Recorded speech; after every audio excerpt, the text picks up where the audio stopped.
Summoned Slaughterer. By Ido Masayoshi.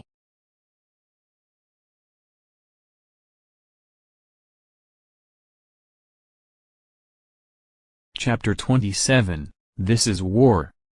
Because Hifumi's expeditionary force had to replenish their supplies at Folklore, they used the time to spend a night there. Deep in the night a group of about 20 people secretly left the city. It was the 3rd unit led by Alyssa. For the sake of an advance mission, they went ahead and moved towards the national border.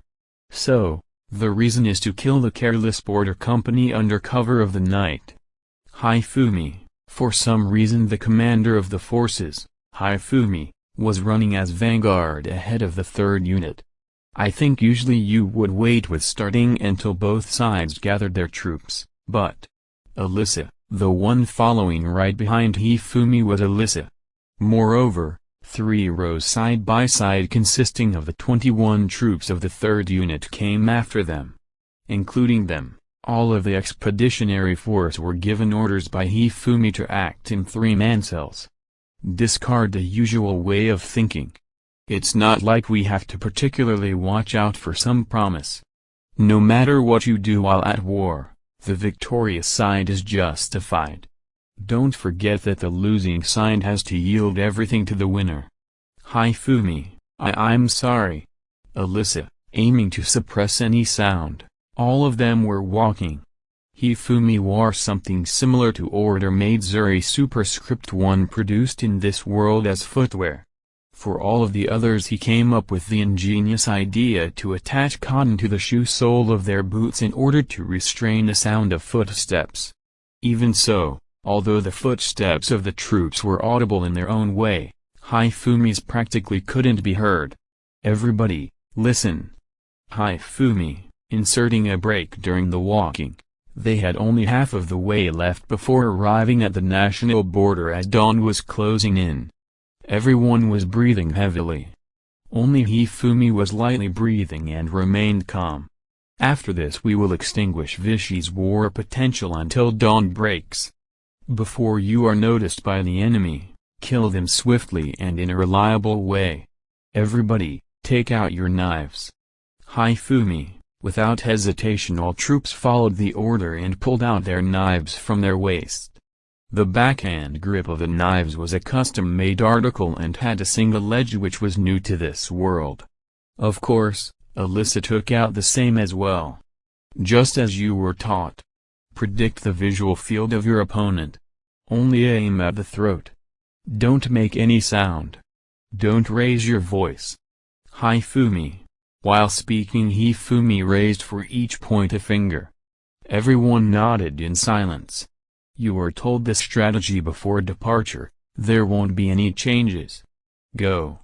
Hifumi, without using any light, they vanished in turn, 3 soldiers each, in the direction of the border. I am off. Hifumi, after making sure everyone left, Hifumi took Alyssa and went towards the border.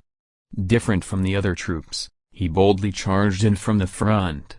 At the border fortress, there was a pathway going through on the Orsangren's side. 2 soldiers were standing guard. The shining of the flickering and swaying torchlight could be seen. Perhaps the rumors about going to war had already reached up to here. While paying undue amount of attention to the boundary to the Vichy side, they appeared to be quite tense. There was no particular movement on the other side. The previously passing troops obviously had crossed the border without being noticed. Good work. Hifumi, when they were suddenly greeted, they couldn't help it but turn around. In front of their eyes, Alyssa led by Hifumi appeared without holding any kind of light source. In the dead of the night? Soldier A, man, there are some circumstances. Hifumi, with these words, Hifumi took out the passport and showed it to them. It was a new document specifying him to be treated as Viscount. This is. Excuse our impoliteness. Soldier A, straightening up his back, the soldier apologized. Hifumi lightly waved his hands in response. Don't mind it. By the way, It looks like there is only two of you here, however, is it the same over there too? Hifumi. Hifumi rose his finger pointing at the side of Vichy's on the other side of the passage through the fortress. Huh? Yes, I heard that it is the custom for both countries to place a couple of guards at nighttime. Soldier A, formal tone, given that the border was basically closed during the night, apparently the number of soldiers stationed was at its minimum. Is that so? Alyssa, I will take both of them down. Hifumi, understood. Alyssa, being doubtful of Hifumi's and Alyssa's conversation, the soldiers gave each other a sidelong glance.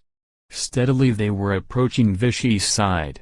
Before anyone noticed, there was a katana hanging on Hifumi's waist. N? At such a late time, who is it? Vichy Soldier A. When the Vichy soldier turned around, his head was separated from his torso. If asked by anyone, currently I am an invader.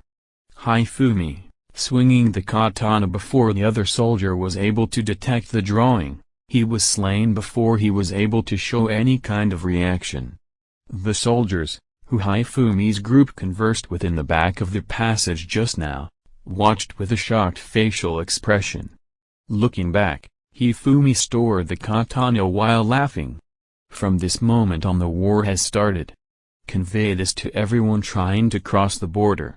They should be aware that they will be dragged into it and die, too.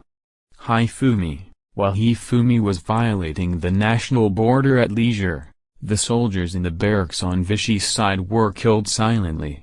The three soldiers patrolling the surrounding of the buildings had their throats sliced open and were abandoned just like that. The remaining soldiers died never waking up from their slumber. At dawn, when the main part of the expeditionary force arrived at the border, everything was finished. Hifumi was leaning with his back on the border fortress and waited for them. T/N, or Songren side. The other troops boldly took a nap in the border fortress on Vichy's side. For the first time experiencing a night attack, they were uniformly excited about it.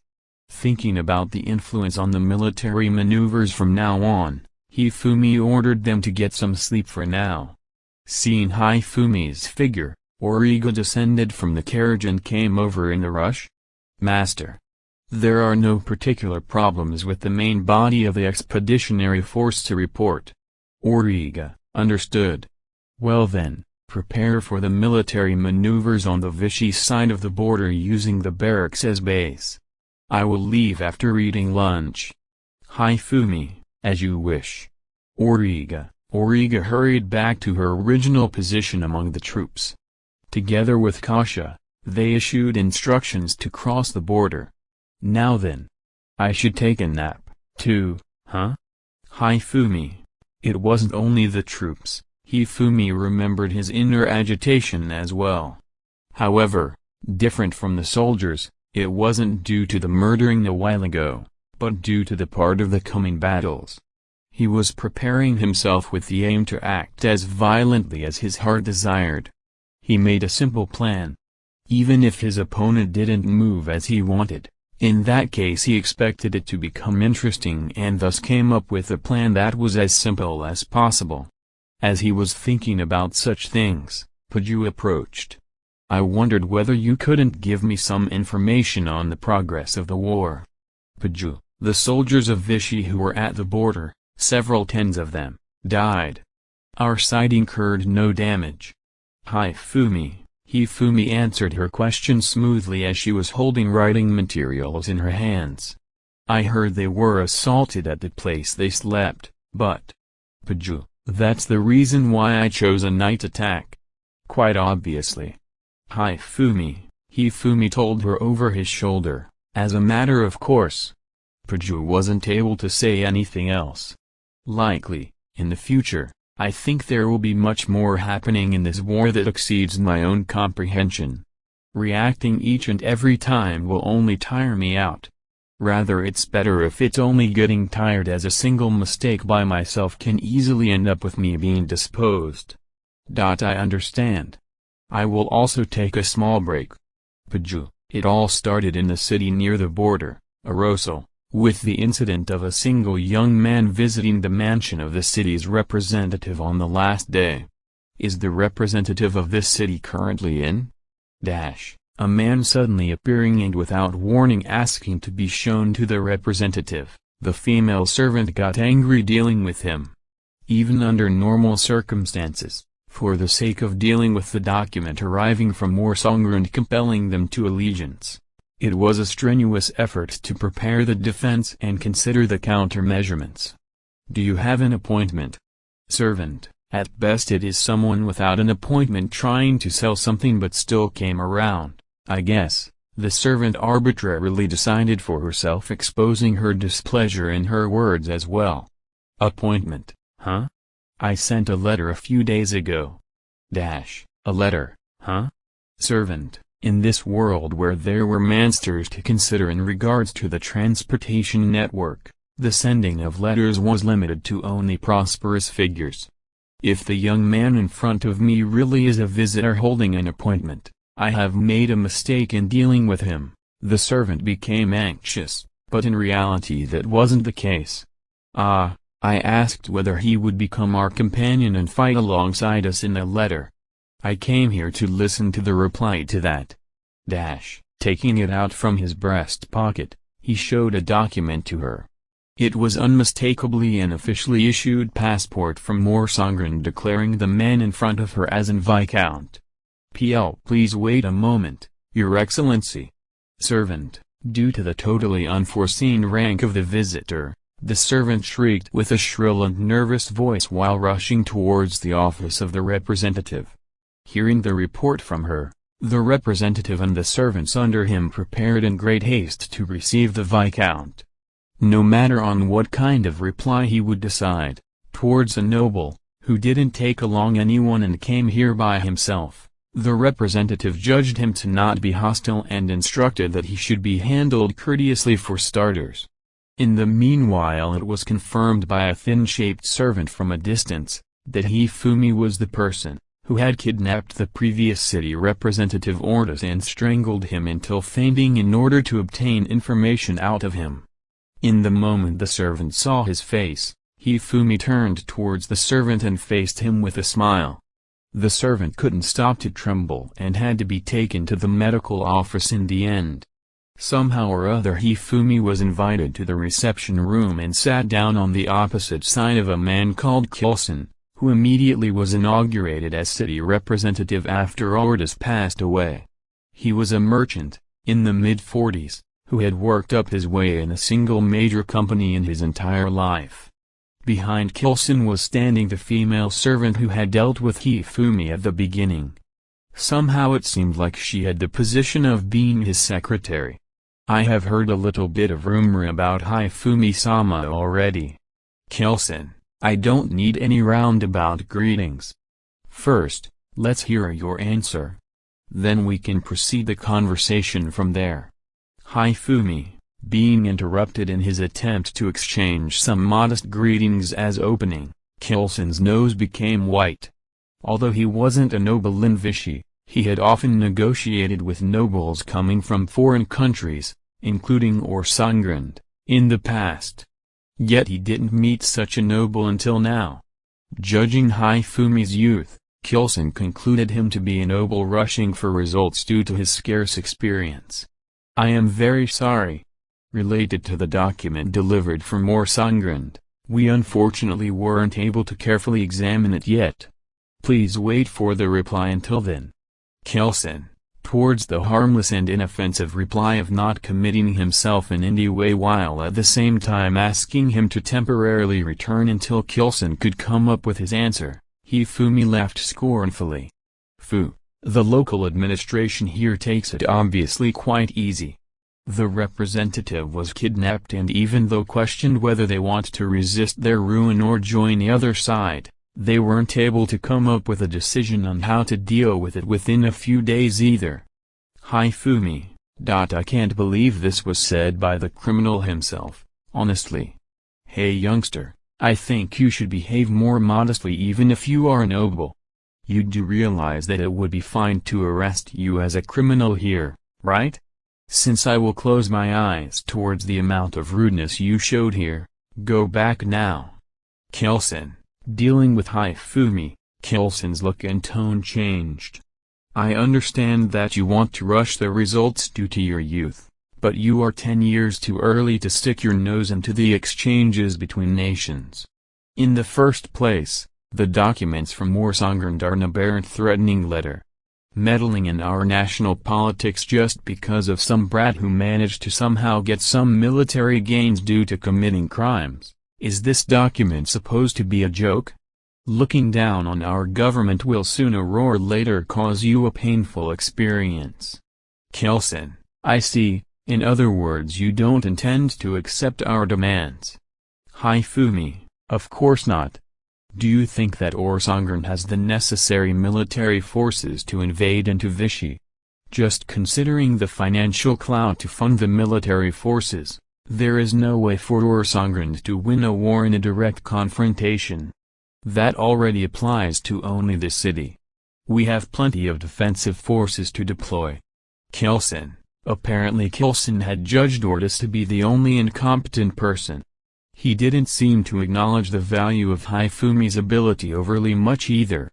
Pondering about this, Hifumi sighed while leaning back on his chair and staring at the ceiling.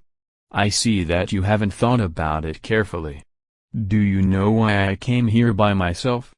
Did you believe that I am a fool who trusts too much in his own strength? Did you make light of me as an idiot that wouldn't consider to be attacked? Hifumi, what are you talking about?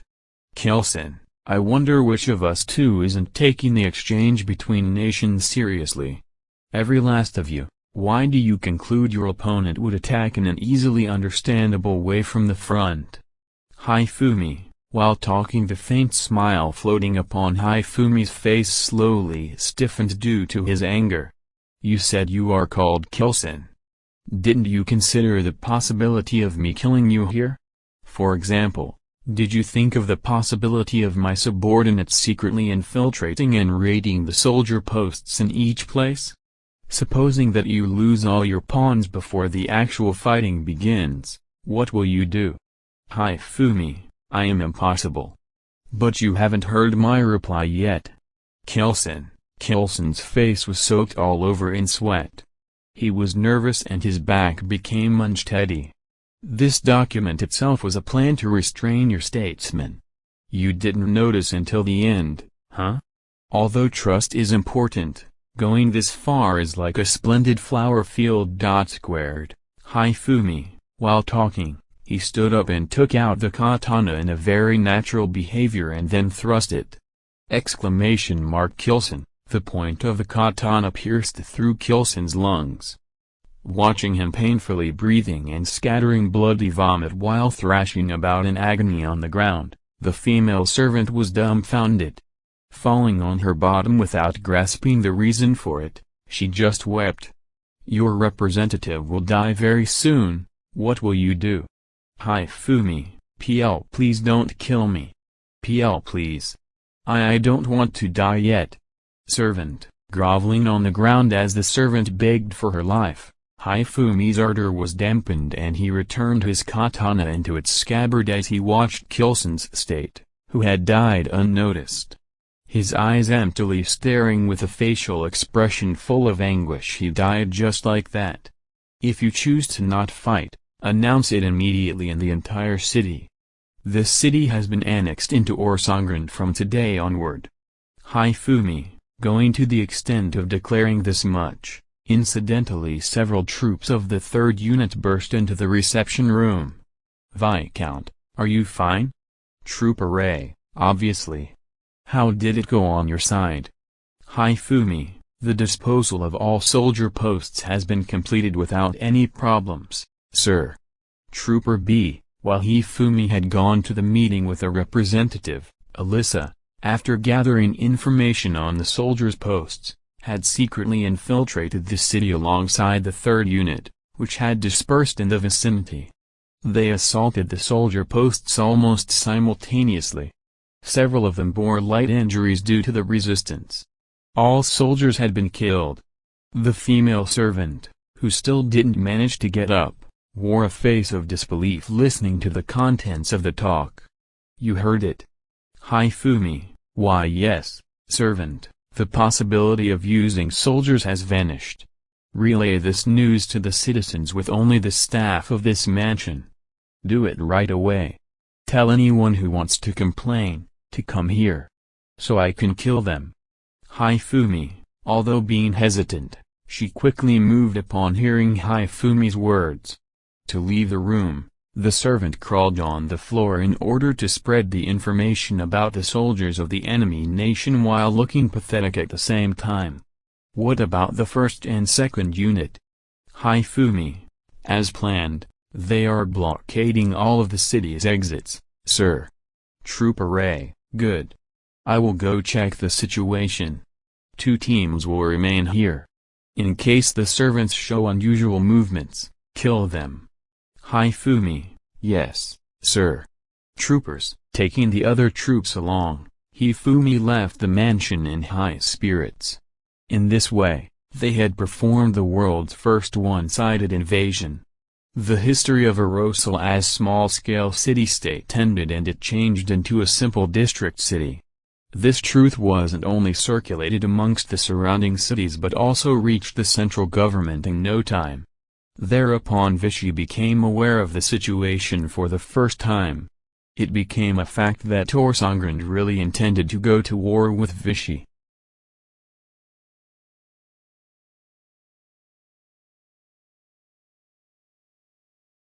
Chapter 28, Young and the Helpless.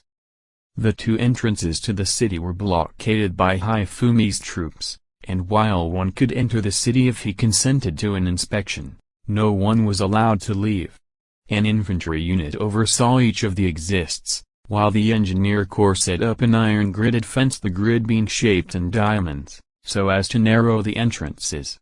If needed, it could expand it or contract it. The 3rd Corps, the Scouts, moved between the guardhouse and the manor ferrying information and documents. They would mingle with the crowd to gather opinions and rumors. There are no problems with the blockade. We prevented travelers from attempting to leave, but we do have citizens and merchants returning to the city. Although not one of them appeared at all suspicious, we cannot be certain that no one snuck in disguised. Having heard this report, Hifumi ordered the troops to continue the blockade and the inspections, and departed into a city with a few soldiers following him. On the way he was joined by Alyssa, who would act as a guide. Why is it that we permit them to enter but not leave? Alyssa asked Hifumi while walking right beside him. The less we hinder exchange the better. As this situation continues, the citizens will put up with minor inconveniences. However, if food and fuel stop entering the city, that won't last long. Should they fear for their lives, they will soon revolt. Thus, so as to minimize the impact on the city, I plan to allow entrance into the city. And since the people believe it's a temporary measure while the government is being changed, they shouldn't mind being unable to leave too much. And the longer it takes other cities to learn of the happenings at Arosal, the better. While talking, he continued onward towards the busy city center while confirming the propaganda posted everywhere. Hifumi ordered city officials to post these to notify the citizens that they were now part of Torsongrand. Furthermore, in the marketplace and other highly populated areas he posted criers who declared the same news for those who could not read. The crier would be replaced by another after some time. Currently, the speaker was the woman in the reception room who had begged Hifumi to spare her life some time ago. Standing 1 floor above the rest, she emotionlessly conveyed the information to the public who had gathered before her. On this day, Arosal has become a part of Torsongrand.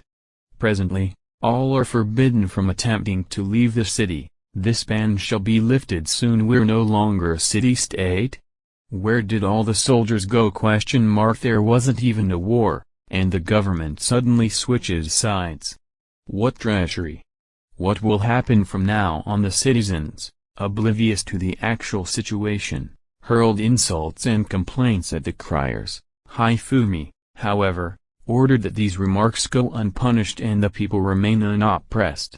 There is no problem if all they do is complain. Once they realize that there is no actual effect on their daily lives, they will quickly accept the change. Hifumi passed through the crowd. Seeing a gallant figure escorted by soldiers in never-before-seen uniforms, the citizens figured him to be the Orsongrand invader. However, as he merely was entering the public facility and was not acting violently, they silently watched him. So far according to plan, Hifumi thought. Now, what to do about their remaining forces? No soldiers remain, there are others. That's why I called for you, Alyssa, to guide me there. Where? To the Adventurers Guild. Arosel's Adventurers Guild is right outside the marketplace. The guild is an independent agency within the state and boasts some strength. However, they also maintain a level of cooperation with the state, and when the state falls into some crisis, they have always promised to help. Of course, they could not be mobilized as any other military unit in case of a war, but they could be formally requested to help, and, driven by love for their country, many would rise to the task. Of course, there are also plenty loners among them, those who don't give a damn about what happens to this country or this city. We've come to meet you, leader, Hifumi said to the man behind the guild counter and showed him the guild card he had made in Orsongrand. Issued in Orsongrand, Hifumi-san, is it, huh? Seems like the identification was enough for the attendant to realize that the man before him was the one who had brought the city to his knees. That is for what reason? The country the guild deals with has changed. I've come to offer my greetings. However, if the guild wishes to oppose me, that is fine. But Hifumi placed a wrapped package on the counter his escorts had carried with them. The adventurers in the guild, as if hearing the entire conversation, were closely watching the scene unfold before them. Their eyes were package on the counter. Hifumi removed the wrapping, revealing its dreadful contents. The head of the city representative was neatly placed inside. The anguish on the representative's head inspired such fear into those present that they could not even speak. If you want to oppose me, but one of us will end up looking like this. Please wait a moment. Replacing the attendant who had fainted with foam coming from his mouth, a woman asked Hifumi to wait and hurried inside. Hey, that's so those posters hanging all over the place were for real, huh? Then this city is now part of Orsongrand? But there was no mention of a war happening. The adventurers were quite noisy, but neither the Hifumi nor his escort as much as bat an eyelid at this noise. Right before they had entered the guild, Hifumi ordered them not to act regardless of what happens, so, they simply didn't even recognize the presence of the adventurers. If someone needed to be killed, Hifumi would do it himself. While waiting for the guild leader to arrive, as if he had noticed something, Hifumi asked his escort to wait outside. Me too? Yeah, it's too cramped. Tilting her head to a side, Alyssa said and left the guild. During this exchange an old man came from the back. So you are the one who had come from Orsongrand? The old man groaned when he saw the head on the counter. News did come from the government, but to think it would end like this. I'm Hifumi, the new head of state. Ignoring the old man's groans and completely proceeding at his own pace, Hifumi said. The old man grimaced in return, but then nodded and responded, I am Lesh. The head of this guild. Lesh was probably a mage. He had a white beard, wore a grey robe, and while his cane appeared simple, there was a jewel embedded into the handle. Now then, how are you planning to treat this city's guild? Apologies, seems we have another customer. I am a member of this guild. Let me through. A young voice was heard from outside the guild. With a loud noise the doors of the guild burst open and in came a tall lad clad in golden armor followed by two beautiful women. One of the women was robed, had red hair, and a staff taller than her. The other girl carried a bow and had green hair. Lesh-san. What the hell is going on? The lad ignored Hifumi and called out to Lesh. "We were out hunting monsters and suddenly the city is filled with Orsangren troops. What's going on?" The robed woman followed up on the lad's comment. The woman with the bow was silent, but then noticed the head on the counter and quickly turned away. The lad then noticed the head on the counter. What abomination! Those Orsangren bastards. Guys, we can just treat them as enemies now, right? Now that I have returned, let's launch a counter-attack. We'll free the city from these invaders. You're the only one who's so fired up. Though after looking coldly at the lad's fiery speech, Hifumi addressed Lesh. "Who's this bloody idiot? He is the top adventurer at this guild, Kalikov. He is strong but lacks a composure. Oh, and can I take his words as the official stance of the guild?" Lesh met Hifumi's gaze, and shook his head. "No, all of our staff will serve you, Hifumi-sama. As for the other adventurers, it is their choice. We pray for your leniency." "Probably not going to happen." Lesh closed his eyes at the response, and bowed his head as if praying. A few adventurers decided to oppose Orsangren's rule after hearing Kalikov's speech. As for Kalikov, after hearing about Hifumi from a nearby comrade, he faced Hifumi. "So you are Orsangren's representative. Taking the city by cowardly tricks and killing the representative are heavy sins. Withdraw your troops at once and pay for your crimes," he shouted with a serious face. Hifumi looked at Lesh incredulously and asked, "Is this guy for real?" Lesh sighed and addressed Kalikov. "Kalikov, it has been decided that the guild will serve Orsangren and Hifumi-sama. The city has already fallen. Can you please no cause any more problems?" "What rubbish!" Kalikov replied enraged. Little by little Hifumi grew annoyed. Ignoring all laws of war, who would yield to such tricks? Such actions could not possibly be forgiven. Forgiven by whom? By justice. Kalikov replied to Hifumi's question. "In that case, who decides that justice? Justice isn't something someone decides. And yet our definitions of justice differ. But this has gotten annoying. Hey, those who will follow this old man's command, go over there. You're in the way." At Hifumi's command about half of the adventurers went behind the counter. They were those who were completely unaffected by Kalikov's fiery speech. "You guys, do you not love this city? Maybe they just hate how you force your views on everybody? Or they just hate you?" Hifumi retorted, and a few people reflexively nodded. "Very well, I'll just have to show my justice with my actions. Now then, that's a sword on your hip, isn't it? Draw it already." Without waiting for him to finish, Hifumi had already rapidly lunged at the robed woman behind him. Eh? She did not doubt Kalikov's imminent victory, so merely observed it as a sport. So she couldn't even react when Hifumi grabbed her head and crashed it hard into a wall. Her body fell limply on the floor, her head clearly cracked. No one doubted that she was dead. While he was still muttering the name of his fallen comrade, the other girl just reached for her bow but lost her head in the process. Her head rolled up to Kalikov's feet and stared blankly at him. "Why, you bastard!" He never had the chance to finish the sentence. The hand that was supposed to be grabbing his sword now ended at the wrist. Kalikov watched dumbfounded as blood flowed from his wrist, and Hifumi used the opportunity to stab him through the eye. His brain thus damaged, he fell a corpse. Hifumi's eyes darkened and he looked intensely at his blade. It truly is more durable than a normal blade.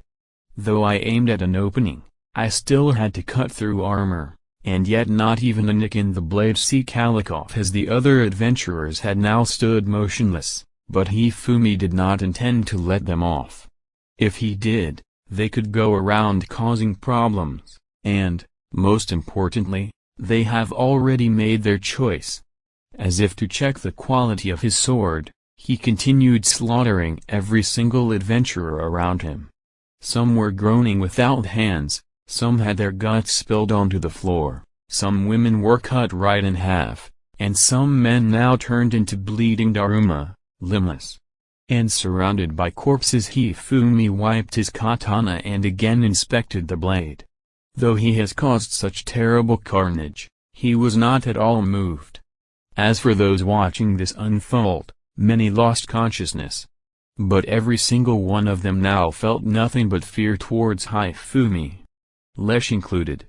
Even Lesh, who has led a long life of pure combat, had never seen anyone so specialized at killing people. And one who could do it so naturally. And thus we got that out of the way, Hifumi said, and turned towards Lesh's group with a bright smile on his face. You won't be able to leave the city for a few days, but afterwards everything will return to normal. How should we pay the adventurers from now on? Do it as you have before. The only thing that has changed is the head of state. The city will run as it always has, saying that he'll send help to clean the guild up. They watched Hifumi leave, and not one understood for what purpose Kalikov and the rest had to die. And thus even when Hifumi Dano's dominion would stabilize without many civilian casualties, and life returns to normal, there will probably be those who call Kalikov a hero and revolt. That's a darn shame. But looking at Kalikov's face, which stared back with only one eye, Lesh realized that he was not allowed to feel pity.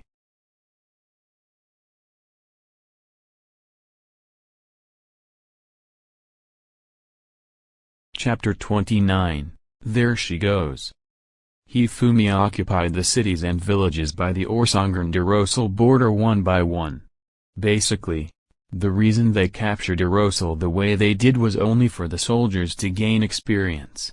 In the other cases, he just had a small number of people infiltrating, where they either seized, or killed the representatives.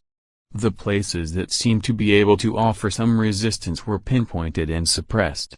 The only matter where Hifumi personally moved were in regards to the guilds, where he had each of the guild masters swear allegiance to him. After killing many of Vichy's soldiers and adventurers, Hifumi's side also had some casualties, but the difference in losses were overwhelming. Their raids were performed in such a way that most of the populace didn't notice anything. But even if they did, the only thing that changed was the name of the governor. Except the ones resisting, the rest were let live. It was also made known that the only change in the administrative body was that Hifumi was now the chief.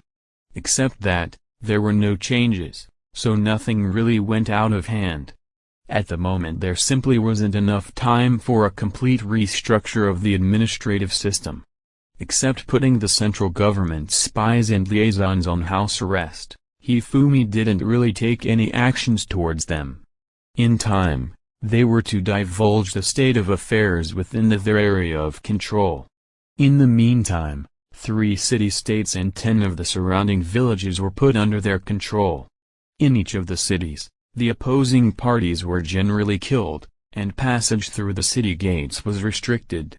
The soldiers left behind were the bare minimum for upholding those restrictions, so in the villages there could be as few as 3 of them. It's about time. Paju. According to plan, after occupying this area, we are to establish a new national border. You should send for soldiers from Orsangren to defend it. Hifumi pointed his finger at the map they took from the representative of Arosal's mansion. The place he pointed at was just a small-scale city named Drone, but to get to one of the major cities in Vichy, you would have to pass by here. If they could set up a blockade here, one of Vichy's 5 major cities would be whittled away. Understood. Until now, when the city they were aiming for was right in front of them, Paju had been following Hifumi's orders. Looking at the size-conquered territory, the military gains were unprecedented in the history of Orsangren.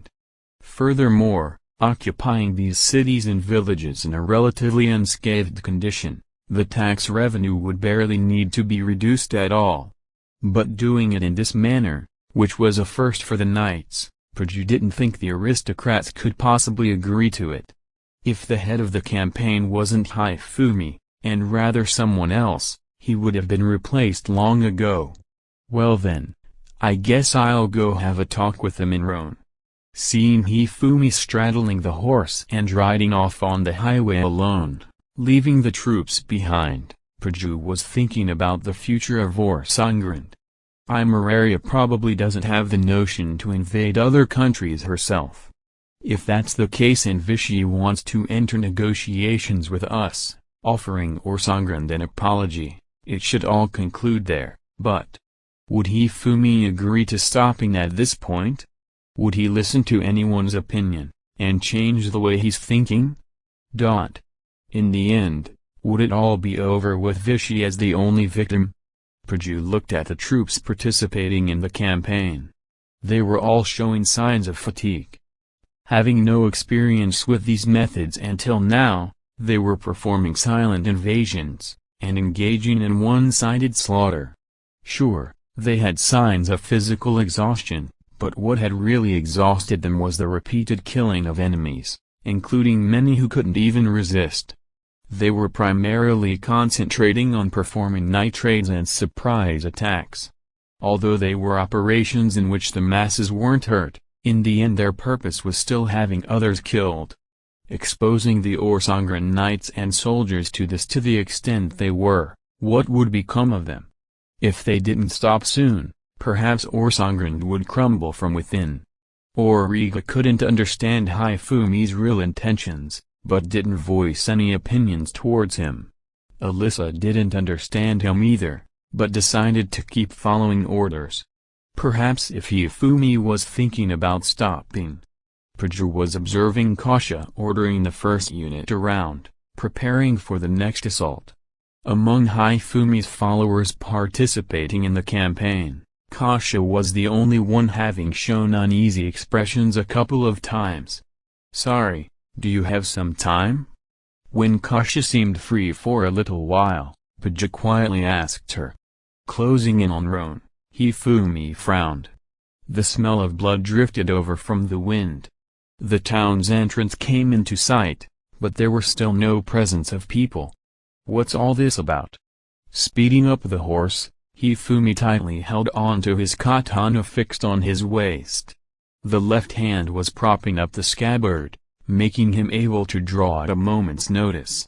Steadily closing in on the city, a bizarre mud wall covering the entrance came into view. Carefully approaching, he confirmed that a mud wall that was as hard as rock was completely covering the city entrance. Making sure that no one was around, he swung his katana, destroying the wall. A stench of blood and decay burst forth the moment the entrance was cleared. So they were completely annihilated. Looking around within the city, decomposed bodies were scattered all over the place, no living things to be found. Not even cats or dogs. Whether it be the stores, the inns, or even the regular houses, blood and dead bodies could be found everywhere. Hifumi had an uncomfortable feeling. He judged that they had been dead from anywhere between a few hours and a day, but several patches on the corpses were extremely decomposed. A disease? No, that doesn't seem to be the case. There were several bodies that hadn't decomposed yet, seemingly having died due to blood loss from the wounds on their necks and various other places. But these corpses looked suspicious as well. Their fingers and fingernails looked too clean. They should obviously have been killed, but there were no indications of resistance, and their faces were anything but warped in horror or pain. They were completely expressionless. He didn't understand the circumstances of the deaths of the decomposed bodies, but there were numerous cases of their throats having been clamped down upon, and clawing their own chests. Most likely, something made them unable to breathe, and as a result, they ended up dying. Hifumi abruptly withdrew his katana, as the stomach of one of the decomposed bodies opened. Some gas emerged, and the content gushed out with a splashing sound. The intestines are also extremely decomposed, but it seems that what's inside the stomach is still fine. As Hifumi guessed that for some reason, They all started quickly decomposing at around the same time. He caught a quick glance of something through one of the body's split clothes. Isn't this the same magic tool that gorilla-like guy was wearing? Wouldn't that indicate that this incident was all orchestrated on the orders of Hirant? For the time being, we can't use the city unless we clean up. Not being able to conclude anything more than that, Hifumi let out a sigh and returned to where the campaign's forces were stationed. When the soldiers first saw the city with the corpses spread all around, they were speechless. You took it this far? Their gazes seemingly tried to convey, as they concentrated on Hifumi. In that short amount of time, he killed this many? Someone muttered. In order to avoid diseases from breaking out, Hifumi had them dispose of the corpses by burning them, and then burying the bones. What is actually going on here? Having surveyed the surroundings, Origa asked Hifumi. No idea. The decayed guys were wearing the body-strengthening magic tool we encountered before. Perhaps they were made to wear them by someone. The other ones had no facial expressions, so it appears to be the same kind of magic tool as the soldiers in Arosal were using. The low levels of resistance would indicate that this should be a strengthened version. Having said that, he had now seen the strengthening magic tool a few times by now, but this time he had noticed a few things he hadn't back in Arosal. He turned to Paju, who was situated a small bit away. Paju. The soldiers from Arosal were using some kind of magic tool on the orders from their government. Do you know what kind of tool it was? I didn't think they were having a uniform magic tool they were equipped with. But when you heard about it in Arosal, didn't you think that? Is there something wrong? I feel a strange smell. Hifumi turned around, and walked towards one of the city's wells. Origa and the rest followed him to take a peek into the well and sniffed to check the smell. It was an acidic smell that slightly stung the eyes. Throwing in the bucket and withdrawing some water, there was nothing wrong with the color of it, but it was undoubtedly the source of that smell. Are there any magic tools that display an effect when you're drinking, for example? I haven't seen one myself, but I've heard others talks about them existing. What about it? For example, let's assume we have a magic tool creating a substance that spreads throughout the body. If that substance could dissolve in water, what would happen when you drink water? I don't know if you could get the same result or not, but that's why they needed to experiment with it, right? Both Origa and Paju turned quiet. Destroying a wild city just for that purpose. That kind of deranged thinking made them shiver in a different way than when they were facing Hifumi. It's probably the same kind of strengthening magic tool the border guards used. The ones we smashed. While they were doing experiments all over the place, it seems like they migrated somewhere else. Possibly because of Bairavara, Hifumi thought, but he had no positive proof that was actually the case. Tell everyone to not use the water from the well. Send someone from the 3rd unit to make sure the water from the river close by is okay. Paju, send a report back to Orsangrand. I don't mind if you're using one of the soldiers to do that. If, after the messenger delivered the report, everyone hearing became spineless, it wouldn't be a laughing matter. Hifumi sighed. Staying in Roan for 3 days, they were steadily coming along with the preparations for fortifying the new national border. The entrance on Vichy's side of the city was changed slightly. Only on the inside of the gate was a guard room prepared. The guards who had previous experience in guarding the border were put in charge of the central positions. Furthermore, the 2nd unit made a simple moat on Vichy's side of the city. Closing in on horse, they would have to take a long detour. It's about time. Alyssa, since we've now established the new national border, have the 3rd unit convey to the troops in the occupied cities and villages that they can now release the restrictions on entering and exiting the cities. Roger. Paju, You make the preparations to receive the troops from Orsangren that are to be stationed here. There are a lot of houses remaining, so seizing a few inns to use as well should be enough. No one should complain about that, right? Understood. The second unit is to continue the investigations within the city. If there are any survivors, take them into custody. Will do. What about the first unit? They should get accustomed to defending the border for now. Having issued all the orders, Hifumi felt worn out and told the others he'd lie down for a while, after which he headed towards a suitable inn. With this, we're done with the first step, aren't we? Kasha muttered, stretching her back. Yeah. But we still haven't achieved our own objective, have we? Only after dealing with Bayarevra would they have taken their own revenge, Origa mentioned. It was something the two of them had talked about many times already. About that. Kasha put her index finger to her cheek and said in a small voice, not meeting Origa's gaze. We've already been released as slaves, and continuing like this, I don't know how many more people we have to kill before we reach Bayarevra. I also thought it's about time we returned to our primary professions. For every word Kasha said, Origa's eyes turned more severe. I'll return to the rest of the unit. Not being able to withstand the mood turning heavier, Alyssa ran away. Paju really wanted to do so as well, but this was the situation she was looking for.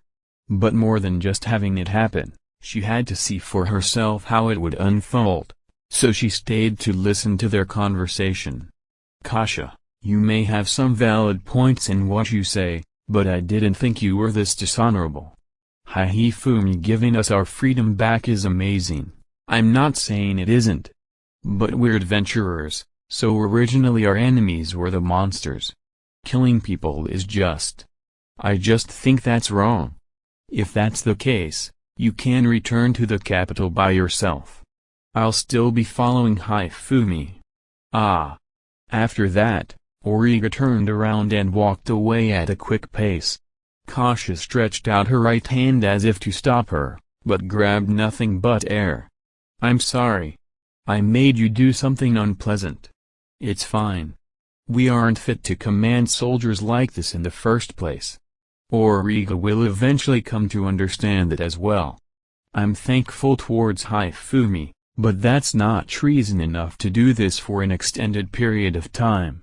And honestly, for her own sake, Origa needs to realize that Hifumi isn't a person that's good to always stay close to.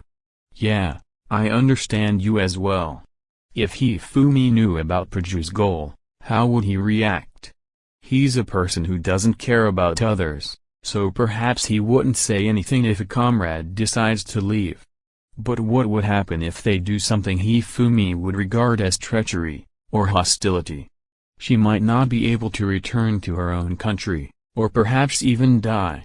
But even then, Praju was determined to weaken Hifumi's faction. He had become a hero, and brought both triumph and benefits to Orsangren. But what they've gotten so far was enough. They didn't need more. This is for the selfish sake of those politicians, but if you're going to resent someone, please just hate me. Walking back towards the assigned lodgings, Praju had now decided on something she wouldn't report to the princess.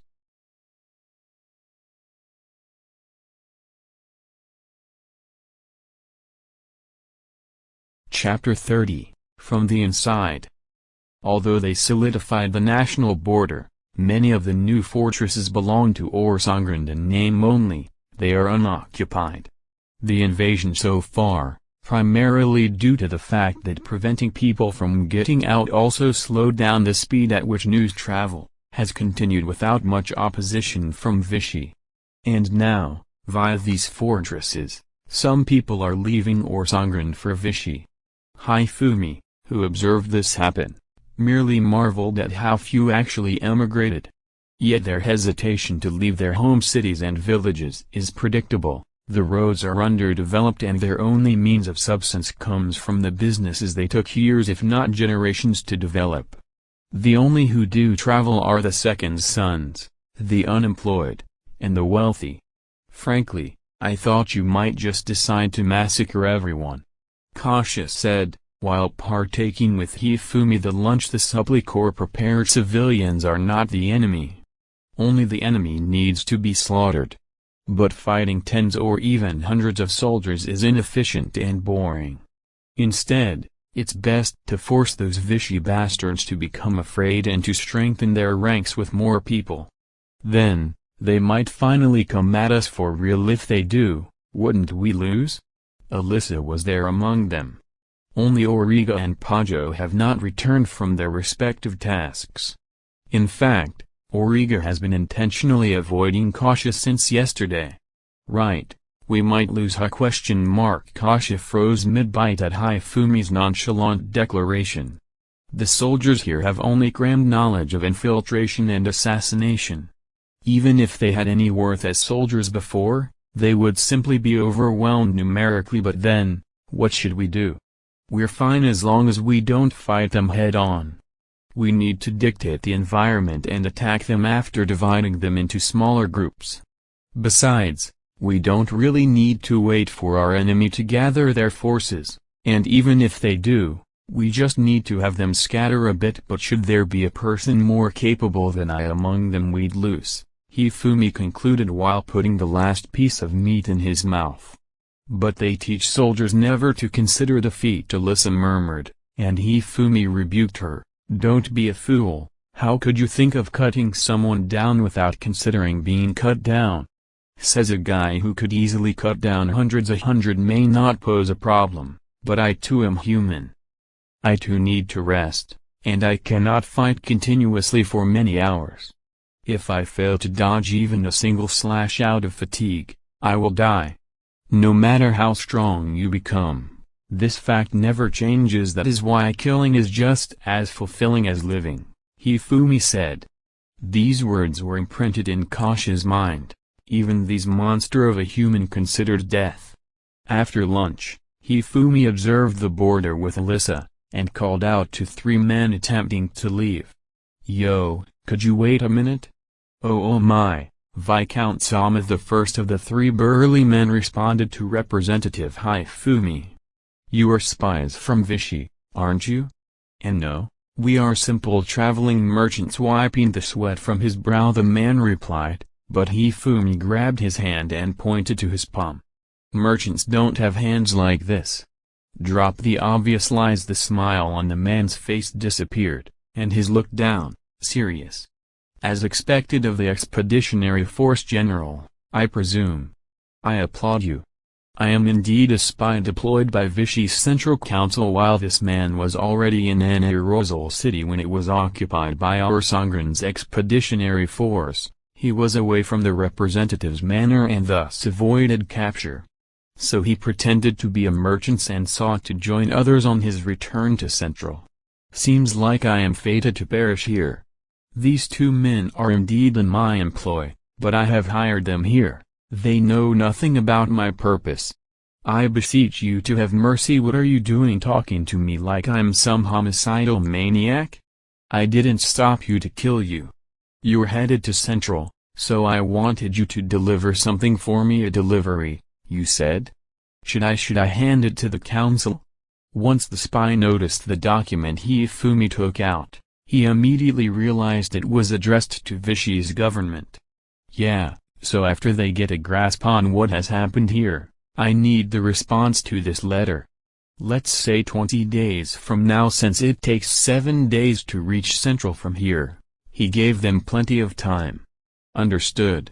I have matters to report to Central, so this shall be no problem." "Your name?" "Vigneau, Your Grace." "Now then, Vigneau, these documents are important. Don't go and get killed by a monster or something. Understood?" "I shall deliver the letter without fail." Vigneau bowed, reverently accepted the letter, and set off towards Vichy. "Hifumi-san, what's in that letter?" Alyssa, who up until quietly observed, asked out of curiosity. "Right.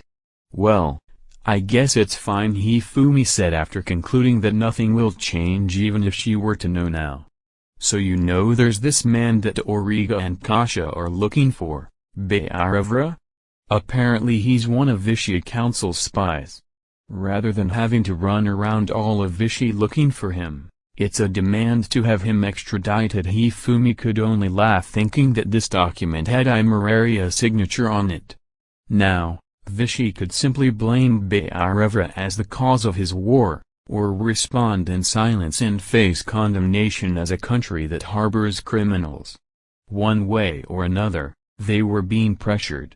So their choice is either to sacrifice Beiravra to appease Sangren or attempt to push us out with their military might. So what will we do for now? The answer was not due for another 20 days, so they had lots of time. Hifumi decided to take the time to carefully tour his dominion. Reinforcements are bound to come from Sangren soon. I'll leave the occupied territory to them and go see my land. Should I come along? Do as you wish. The following day reinforcements arrived to the frontier and, while strengthening control over the new territory, decided to convert the town of Rhone into a military base. The expeditionary force, now relieved of their duty, were scheduled to patrol Hifumi's domain. That day Hifumi gathered his troops and announced their return to Folklore. I have matter to report to the royal capital, so I shall return there, Pajo stated, and Hifumi nodded in understanding. Kasha, fidgeting about, timidly continued, If it's not a problem, I too would like to return to the capital. Auriga remained silent but looked at Kasha with an ice-cold glare. You mean to quit the military? Have you abandoned your revenge? Kasha cleared her throat and responded to Hifumi's question. Thanks to Hifumi-san's and Imeraria-sama's efforts, I have regained my freedom and even killed the soldiers responsible. So how do I say this? I think I have exacted my revenge already. Frankly, I'm just tired. I want to go back to my carefree adventuring days. If that is what you wish for, then so be it. Follow with the squad until Folklore, and feel free to do as you wish from there, Hifumi said, and looked at Auriga. He had thought that Auriga wanted to the same, but she remained silent. Is that all right? Weren't you together for like forever? Alyssa said, but regretted it immediately, praying to take back what she had just said. It wasn't even that long. I merely bought and used them, our goals merely overlapped. That is all. As long as they themselves chose their path, it didn't bother Hifumi that much. But then Auriga stated, I will follow Hifumi-sama. No matter how much suffering lies ahead, this life was saved by Hifumi-sama. I will follow you until the end. Do as you wish. Yes, I will. Watching this, Pajo could not understand why Kasha recoiled at those words as she did, but she clearly saw that Auriga's loyalty to Hifumi only deepened. Perhaps she too is a danger. She might become a second set of eyes for Hifumi, smelling out dangers that lie ahead. Perhaps she had to eliminate Auriga first. Being deep in thought, Pajo noticed a bit too late that Hifumi's glare was focused on her. What is it? Thinking things through is alright, but watch your step. Some who think too hard tend to do the stupidest things. I see. I will keep that in mind. Pajo's pulse quickened at his warning, as she could not figure out if he had figured her thoughts out or not. I wonder if the country is just trying to kill me. Sabnik. After reaching Folklore after a few days of travel, they were met with but a ghost of Sabnik. Managing the reinforcements for the expedition force and ferrying Pajo's reports, managing Folklore's affairs and negotiating for troops, all of these matters, none of which befit a knight, fell on poor Sabnik's shoulders. Anyways, I am glad that you have returned, Hifumi-san. I can finally return to the capital, Sabnik exclaimed, laughing with tears streaming down his face, thinking of how he could finally hand over the office and affairs of late Viscount Hagenti to Hifumi. All of Hagenti's officials and servants were either eliminated or escaped, so even living in the manor was a challenge. How are the civil slaves I bought? Civil servants, you mean? They have already arrived. They have spent every waking hour silently digesting the information you gave them. I have briefly looked at their work and must admit that it exceeds my own education. And nonchalantly dismissing the question of whether that much education was even necessary for them with that those are just basics, Hifumi responded, if the civil slaves are ready to take over the affairs, feel free to join Pajo and Kasha on their return to the capital. If there are any soldiers who wish to accompany you, please take them along. Understood.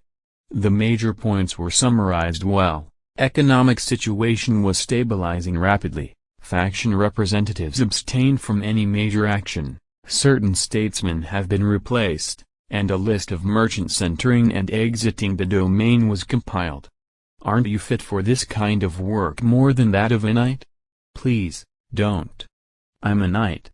And after returning to the capital I intend to rest for a while. It's unnatural for a person to spend so many nights awake. Representatives have been changed in the past and normally these take control of their land immediately, but never before has there been one like Hifumi who immediately set off on an expedition.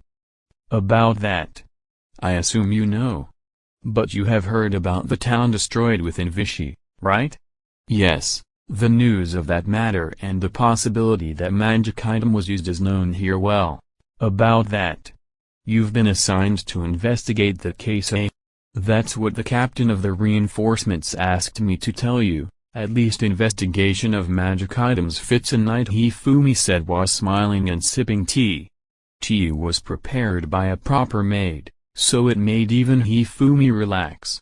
Feeling as if he's been influenced by this world too much, Hifumi placed down his cup and sighed.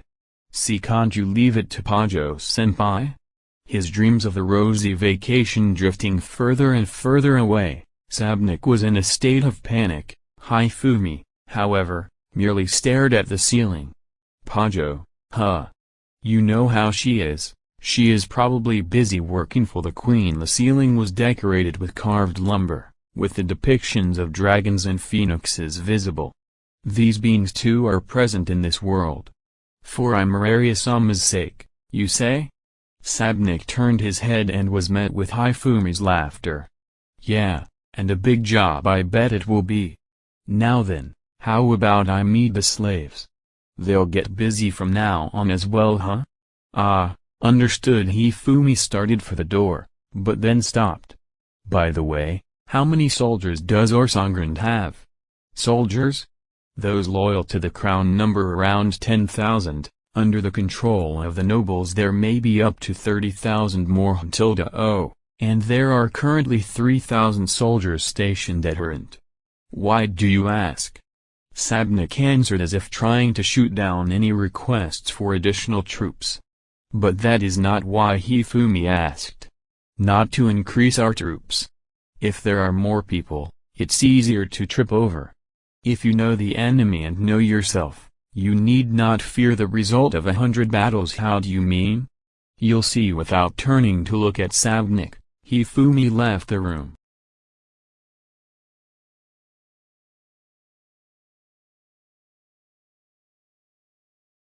Chapter 31, This Love. Hifumi was notified to return to the capital for an informal conferring of a peerage. Such simplicity is fine, huh? Listening to the messenger, this was the style during war. You could say it was an official reason in this case. I think there is no necessity to expressly return from the front. You could consider this no more than a regulation. Actually, it seemed to be the first time for Hifumi to rise in nobility by this method. Since Paju is heading toward the castle currently, I doubt she wants me to accompany her. Hifumi, although Hifumi could vaguely guess Paju's motive, he didn't plan on dealing with it in any special way.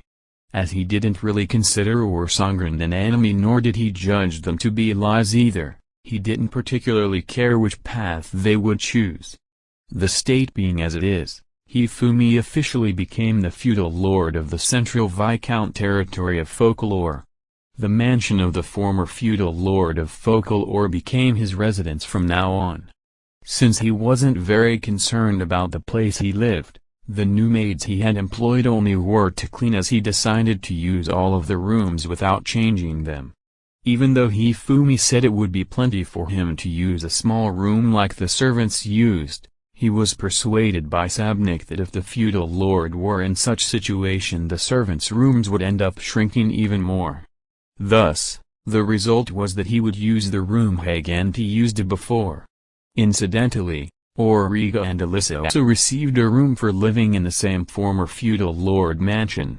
The two were given rooms that were originally used by the former feudal lord's relatives.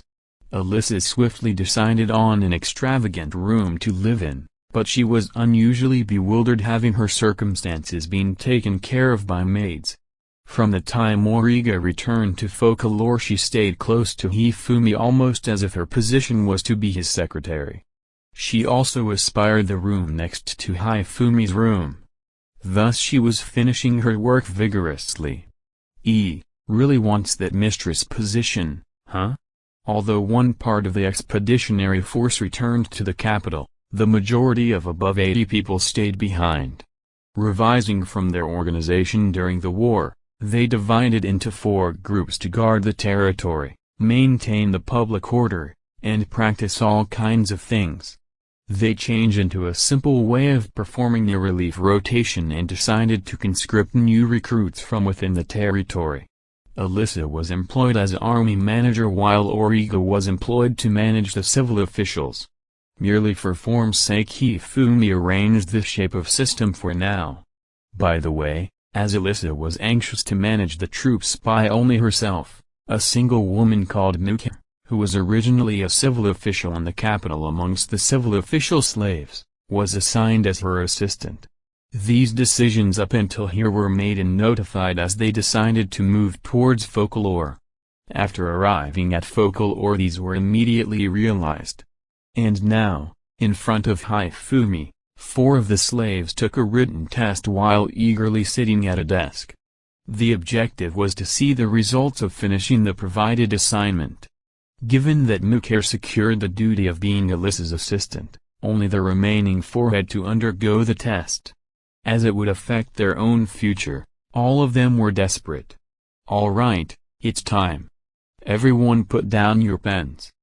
Hifumi, the scratching sound of filling in the papers ceased, and without knowing who it was, the sound of breathing out could be heard. Since it was merely the portion of 4 people, Hifumi collected the sheets of paper without delay and graded them quickly.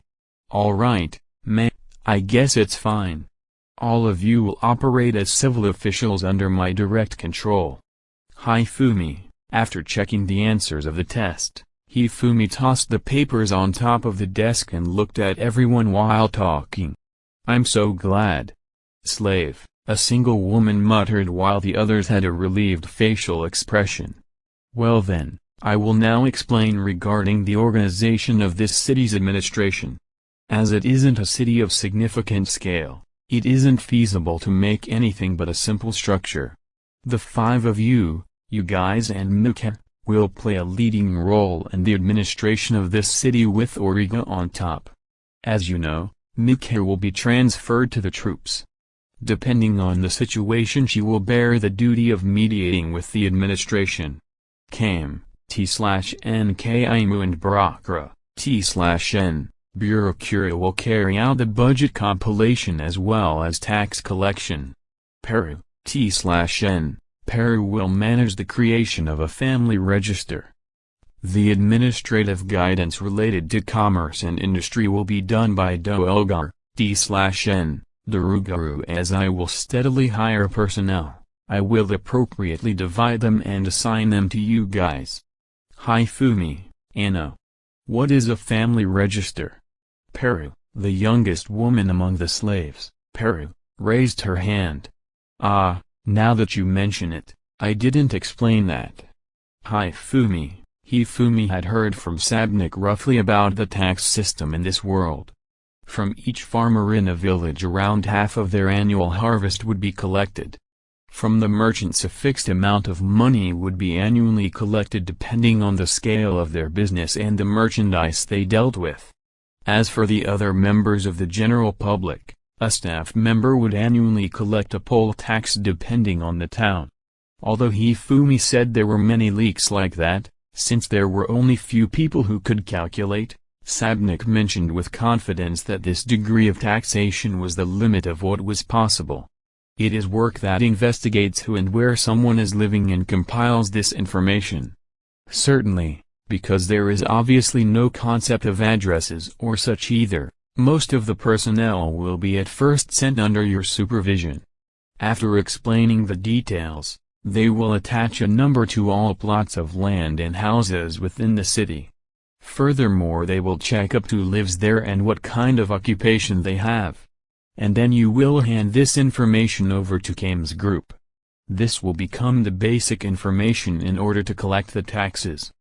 Hifumi, he also explained that the performance of the administration services was based on the information obtained by receiving reports about birth and death. Although Peru had a face which likewise could mean that she understood it or didn't, after listening to his explanation she nodded in assent. Even though I have the work called Guidance of the Commerce and Industry, what would be good to do there? Do Elgar. The next question came from Do Elgar, a middle-aged man with a bearded face. Generally it is to make a guild for every type of industry. Each craftsman and store should be coordinated through them by giving them instructions depending on the situation of the industry and the instructions from the administration. Also, those guys who are unemployed will be efficiently sent to the places, which don't have enough hands, as manpower by the guilds. Hifumi, I see. Do Elgar seems to have understood it quickly.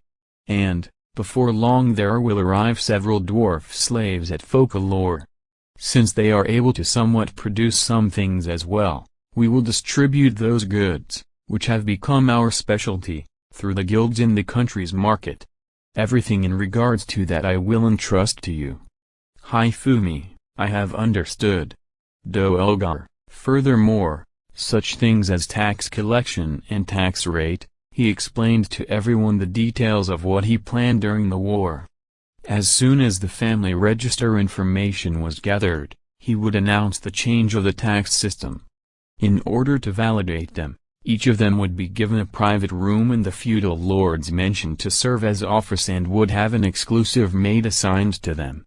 All of them were perplexed by the treatment that was no different from a noble. You can interpret it as your work being this level of demanding and intensity. Hifumi, after these words some became scared while others showed their determination. That day the dwarves arrived in the city. They prepared the tools for the construction work in the city and were shown the blueprints while receiving the necessary explanations. The instructions were about the new buildings like the police box, where a smaller amount of guards could be stationed unlike a guard office in concern of the city's security. Hifumi was vigorously going through the entire city. As new feudal lord he walked through the city on his own feet. Even though the city's inhabitants were bewildered in the beginning, it reached the point that they greeted him as they gradually memorized his face. Although Hifumi frankly thought of it as troublesome, considering that they had provided the money and materials for the sake of the war, it naturally turned into him improving his acceptance of the matters regarding his governmental position. Somehow your mood has become a bit more gentle. Origa smiled while making black tea for Hifumi. Except during work, Origa is always besides me, Hifumi thought while becoming aware of it. Is that so? Because I have become a feudal lord there are no fellows lunging at me. Vichy hasn't made a move yet either. Even though it would be irritating for it to be continuously peaceful as it is now, it will become a large war very soon anyway. I think it is fun to prepare for that. Hifumi, however, was also a fact that he grew tired from the several days of peace.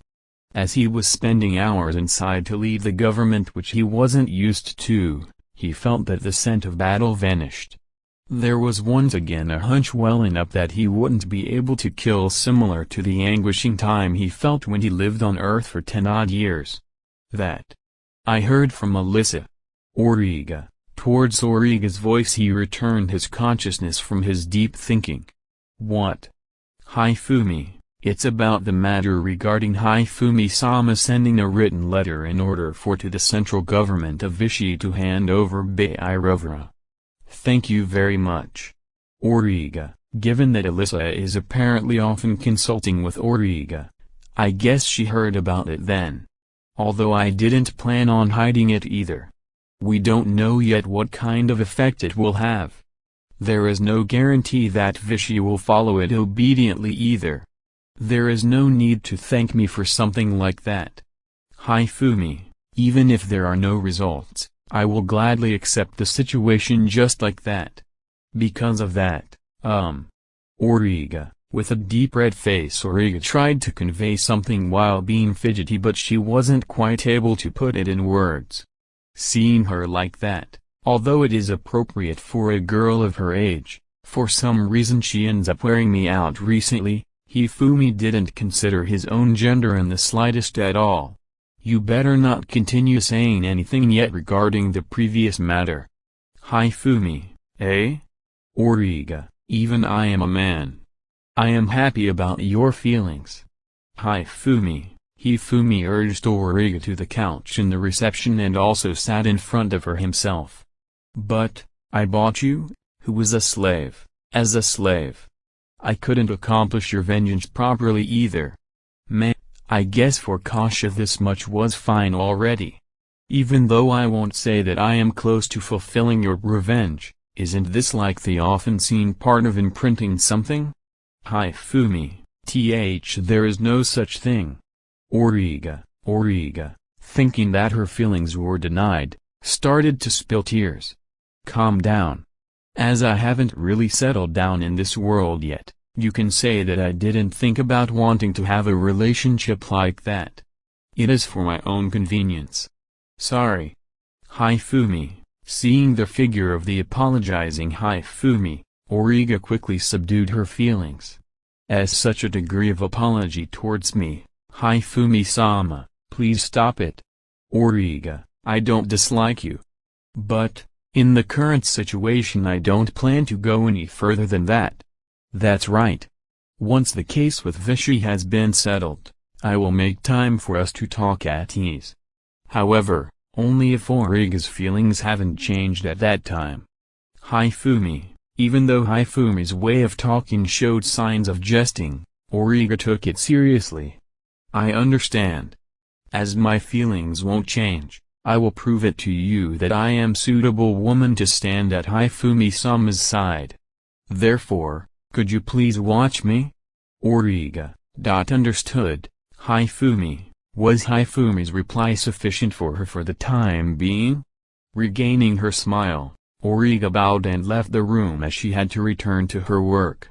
Hifumi, who was left behind, unsheathed his katana and checked the sword blade. He saw that there was no nick in the blade. This had become his daily routine. Less than lover, marriage, huh? Although I didn't think about these things over there, now that I have become a noble, I wonder if somewhere there is an Ijao-san approaching to snuggle up to me like the impressions I got from reading in books?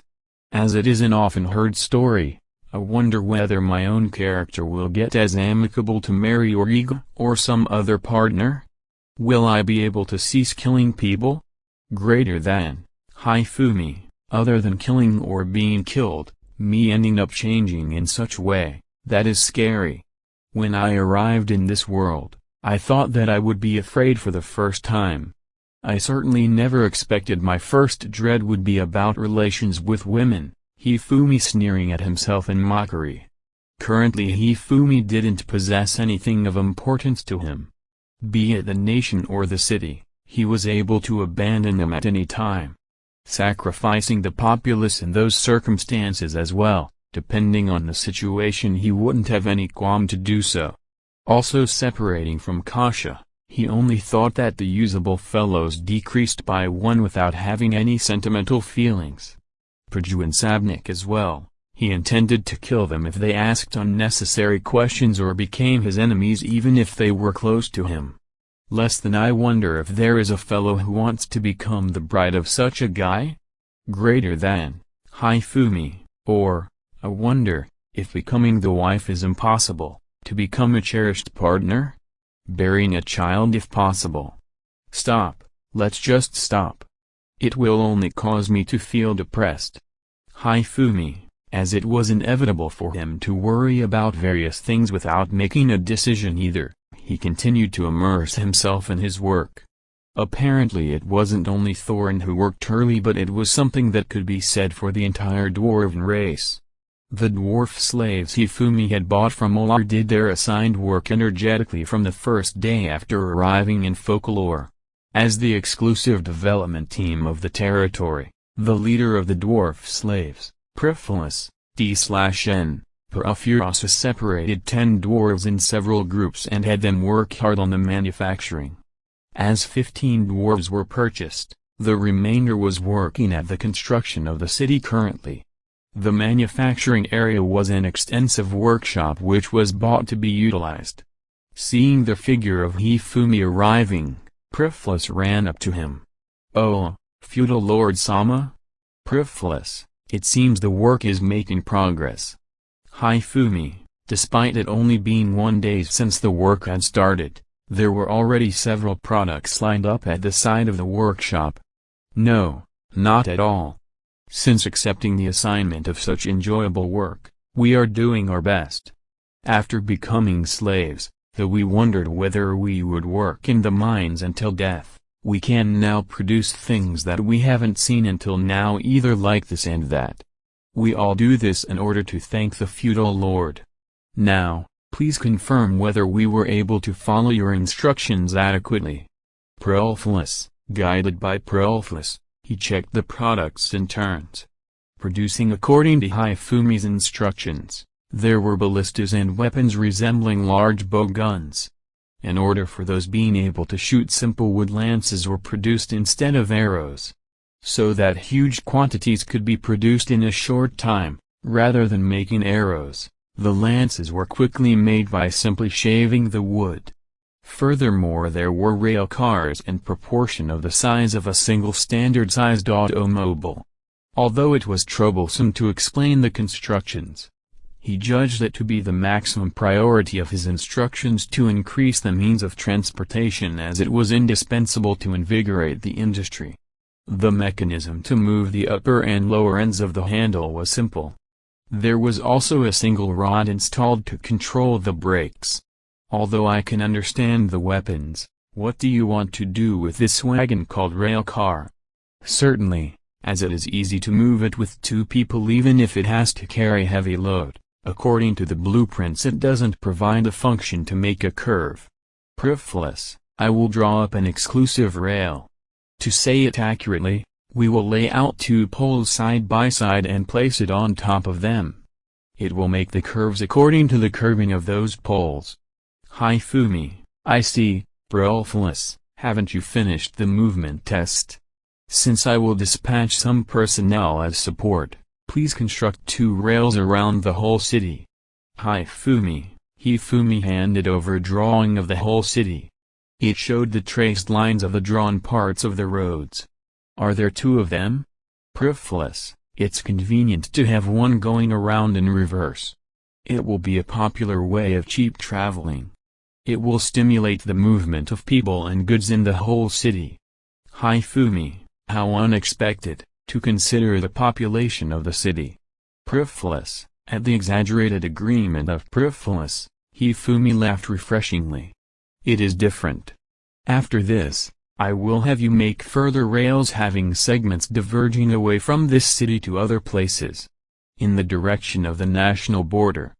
Hifumi, "Not in the direction of the royal capital?" Prifilus, "Obviously not. Won't these be used in order to quickly transport materials for the war? Goods and people as well. That alone is already advantageous for swiftly preparing." Hifumi, the young feudal lord, talked about dangerous things while smiling brightly. Prifilus had his breath taken away. "This is the rumored hero knight of the slender sword? Greater than, Prifilus." As for Prifilus, rather than a hero he felt something even more dreadful. "But, Thinking back on his own position, there was nothing for him to do but displaying his skill here. He acted as if he didn't hear Hifumi's indications and renewed his attitude. While he had a hunch that this city would become a battlefield someday.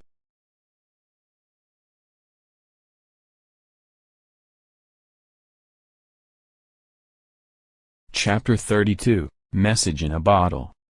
Debold, the second son of the Munzer Marquis family, brought 10 guards and 10 chamberlains with him as he left the royal capital. It all looked like a parade-like spectacle, with leaflets prepared for him rolling around. That was something Hifumi clearly saw when he returned to the royal capital with Elisa. On the scattered leaflets, according to Princess Imeraria's wish, for the sake of the peace and harmony of the nation, Debold Munzer has become the peace envoy, could be read. Despite it being the royal capital, the literacy rate was low. So even though some people picked up the leaflets, the extent of those who could read them was practically non-existent. Part of the crowd, consisting of drunkards and carefree people, were cheering loudly. But the huge majority were coldly appraising the flamboyant noble. Like the people below, on the castle's balcony, Imeraria saw them off with a cold gaze. "Imeraria, did you need me?" The one who called out to her was the 3rd Night Unit's Paju. "Oh, it's Paju." Turning around and seeing Paju's face, Imeraria relaxed a little. "With this, I too, for the government's sake, have sacrificed someone else, haven't I?" Imeraria spoke but then mocked herself. "No, the first victim should be he who is hailed as a hero. Debold was aiming for you, Imeraria. In my humble opinion, shouldn't this be viewed as self-defense? Besides, the one who suggested this was me, so let me be the one to shoulder the sin of sacrificing that man. I'm sincerely happy over having your loyalty. Well then, in order for that plan to not come to naught, we can't do anything but advance, can we?" Following Imeraria, Paju left the balcony and the two entered Imeraria's office. Paju was tormented with a sense of regret. Not because of the plan with sacrificing someone, but mainly due to what she had previously told Imeraria. Earlier, after having separated from Hifumi, Kasha and Sabnik joined Paju, who had already returned to the royal capital. In order to quickly report to Imeraria, the three briskly cleaned themselves off and arrived at the castle gates. After Kasha managed to get permission to enter, they were all rewarded with some gold by Imeraria in recognition of their services. As they had previously received remuneration from Hifumi as well, Kasha did show some restraint in the beginning, but she was eventually forced to accept the gold as funds to start her life anew. While Imeraria, on the other hand, was thinking that if they could use some money to win over someone having been close to Hifumi, it would be a cheap price to pay in the long run. After all, if Hifumi kept going like this, continuing the war and building up strength, who knows when he would have a full-blown confrontation with Orsangrand.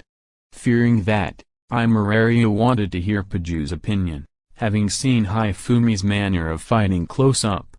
As the report concluded and Sabnik and Kasha stepped back, Paju began a long follow-up session with Imeraria.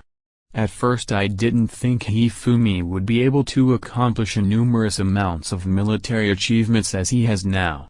This, of course, is a matter of my predictions being too naive since we knew that only his individual military prowess was strong.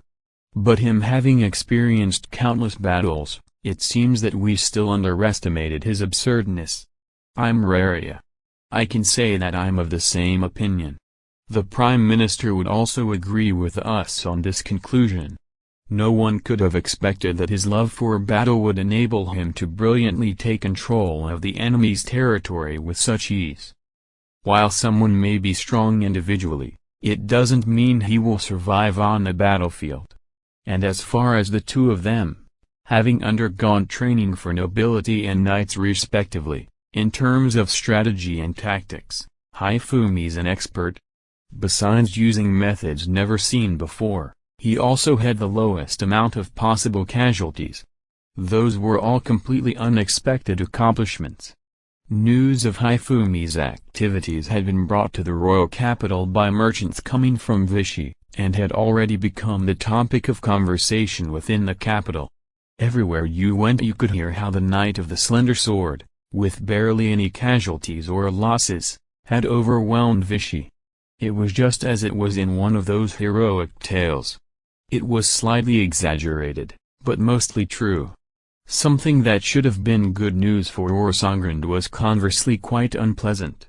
Even if the royal castle didn't want Hifumi's popularity to rise, there wasn't much they could do about it. If it continued like this, Hifumi may take away all the popularity Imeraria was having, as well as the sense of respect towards the royal castle, for himself. He really is a hero, but above that, he's a lunatic. He's nurturing both cities and the people within them for the sake of fighting, and creating environments in which he can kill others. Using intentionally strong words, Paju told Imeraria. She didn't intend to say that, but it was a necessary step for the formation of her plan. For only under the leadership of the princess could her plan be carried out. If you'd forgive me, I have a plan I'd like to present to you. Go ahead, let me hear about it. The plan Paju had thought about was, simply put, to make it seem like Imeraria was the one who ended the final war. That Orosal, while under Orsongrande's control, was essentially an unnecessary territory and would be difficult to govern. First of all, they'd use Debold as a messenger to provoke Vichy into dispatching troops to take back their previous territory. While they're fighting Hifumi in territories such as Folklore, which he had just recently been bestowed, or Orosal which has recently become occupied, Imeraria would unconditionally surrender Vichy's former territories with an absolute concession. Lastly, they'd secretly make an agreement to cease hostilities. Paju planned to achieve these plans all in one go. Debold will probably be killed, and the majority of the soldiers leaving for Orosal and the like will die as well. But with this, Hifumi's military gains will reach its limit. And we'll then publicize that you were the one who brought back the peace. Vichy's soldiers should be able to hold Hifumi back, shouldn't they? First of all, the initial unrest would be over there. And as a result of Vichy taking up arms, they should be able to tear into Hifumi and inflict some damage. That being the case, we need to have Vichy counterattacking with a lot of soldiers. It's necessary to provoke them to the extent they believe that unless they attack with all their power, they'll have no option but to face ruin.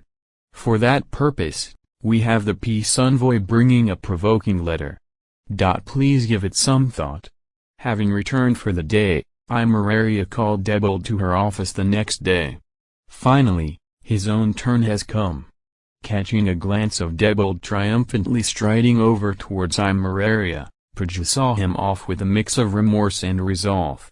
It's for the sake of the country. Understandably, Vichy's Central Council received the letter Hifumi sent first. Hand over Bayrovra, huh? Scanning over the letter presented by their spy, the elderly council member let out a sigh. Right now he was the only member in the room. All the other members were spending their time dealing with their own cities. He was called Minazan, a city representative of the city located furthest away from Orsongrand, so after having gathered an assuring amount of soldiers, he stopped. The other council members had plans to gather soldiers soon as well but were generally behind schedule. Their territories were whittled away, making it clear that just defending the city would prove hard. The cities near the national border were frantically thinking up any means of defending their cities. If Minazan's city was attacked, it meant that Vichy would have already collapsed at that point in time. Of course, he wouldn't not make any great effort just because of that. War is unchanging. For the sake of a new era, any powerful people on the losing side would have to be sacrificed. That's just the way it is. Even so, this is troublesome. The problem was the letter lying in front of him. Concerning giving up the spy called Bayravara, Minazan was well aware of what had happened over by Arosal. If giving him over would end all this, it would have been a good option. But currently, Bayravara's whereabouts were unknown. He was summoned before the council before this letter's arrival, where he briefed them on the news from Arosal. He was a man past 30, with a small stature, and facial features giving him a cunning expression. With the threat of Hifumi approaching Vichy, and himself being summoned, perhaps he suspected something. The second time he was summoned, he never appeared. Other spies looked for him but found nothing. It's quite unlikely he went towards Orsangrand or the beast's territory. It would seem natural if he were to use one of the intermediaries he got close to in dealing with the distribution of the magical tools to cross over to Arendt. But an inquiry was made, and Arendt responded with a formal letter that there were no records of him crossing the border. Minazan didn't believe them at all though. However, they didn't strongly pursue Arendt for that. After all, if Vichy takes an aggressive stance against Orsangrand, Arendt making a display of gathering soldiers, it would apply some pressure. A proposal would then have been made so that depending on the situation, both Arendt and Vichy would attack, forcing Orsangrand to defend on two fronts at once. They were allies, although it wasn't an alliance without obstacles. It'd be hard if it was only Vichy, but granted that Arendt were to join them, they could turn the tables on Orsangrand. Doing that, they will have to rack their brains on the spot for a countermeasure. The council members gathered within 2 hours. They didn't really have any opposing opinions, so Minazan's plan was approved.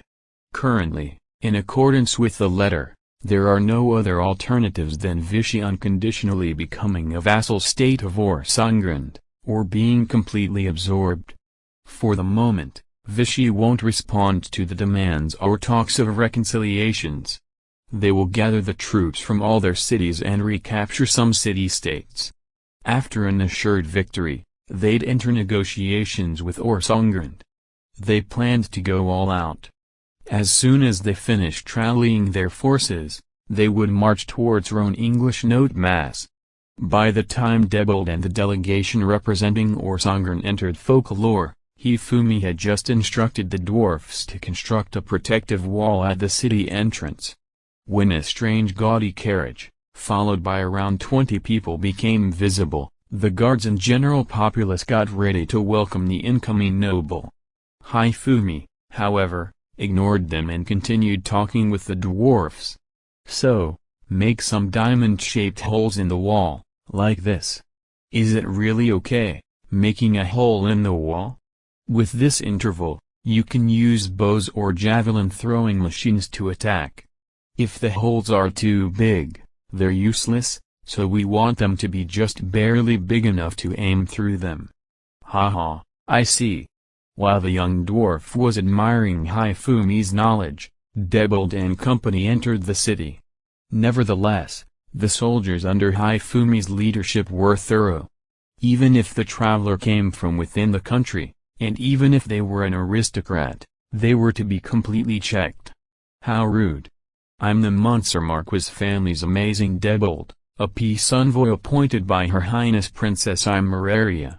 You lowly soldier bastards have no reason to do an inspection. Stopping the carriage, the soldiers were interfered with by the vain Debold, as he shouted at them with an ugly face. They could freely pass all other cities until Folklore, where they were subjected to a normal inspection, which Debold was dissatisfied with. Hearing the words peace envoy, Hifumi approached the raging Debold. Shut up. Huh. You're the disrespectful upstart. Hey, if you're the leader, no wonder your subordinates also behave like this. With a broad grin appearing on his face, he tried to make a fool out of Hifumi. However, Hifumi's facial expression didn't change.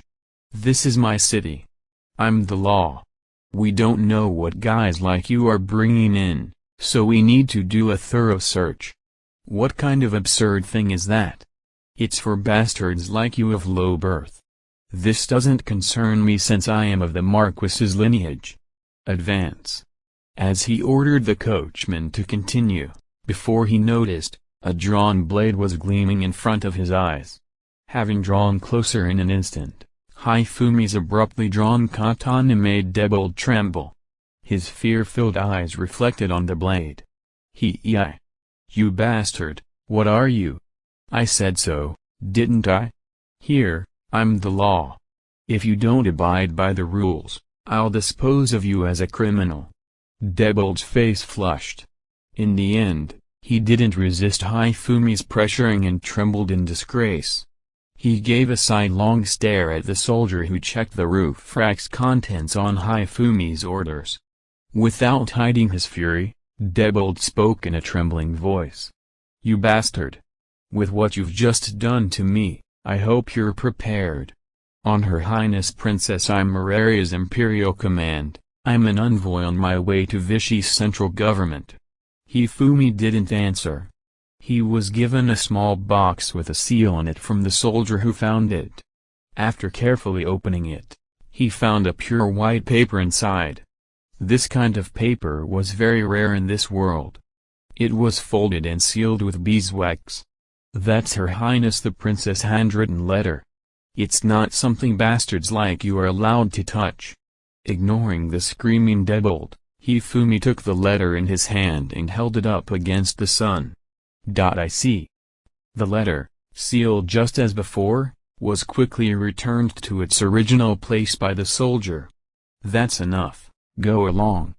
Remember this, you lowlife. After I've fulfilled my mission, I'll make you regret having that attitude. Isn't that so? Well, do your best. Completely without interest, Hifumi returned to his meeting. All the while Debold glared at him until he was out of sight from the carriage. Hifumi, is that really okay? Origa ran over to Hifumi from someplace. A shuriken in her hand, as if she was going to throw it somewhere. He's just a pathetic clown. No need to take him seriously. We probably won't even meet him again. Leaving that aside, the national border by Rhone will soon become a battlefield again. Rearrange the troops and ready them to leave. You got information that Vichy is going to attack? I guess so. But it seems we still have time to spare. So let's carefully prepare a welcome party for them. Alright, looks like we'll be busy again. Of course. They'd have to use the various goods the dwarfs had made. Moving towards the dwarfs' workplace, one idea after another on how to fight against Vichy gushed forth into Hifumi's head. The premonitions Hifumi had about the war would be slightly betrayed by reality, just 2 weeks after this day.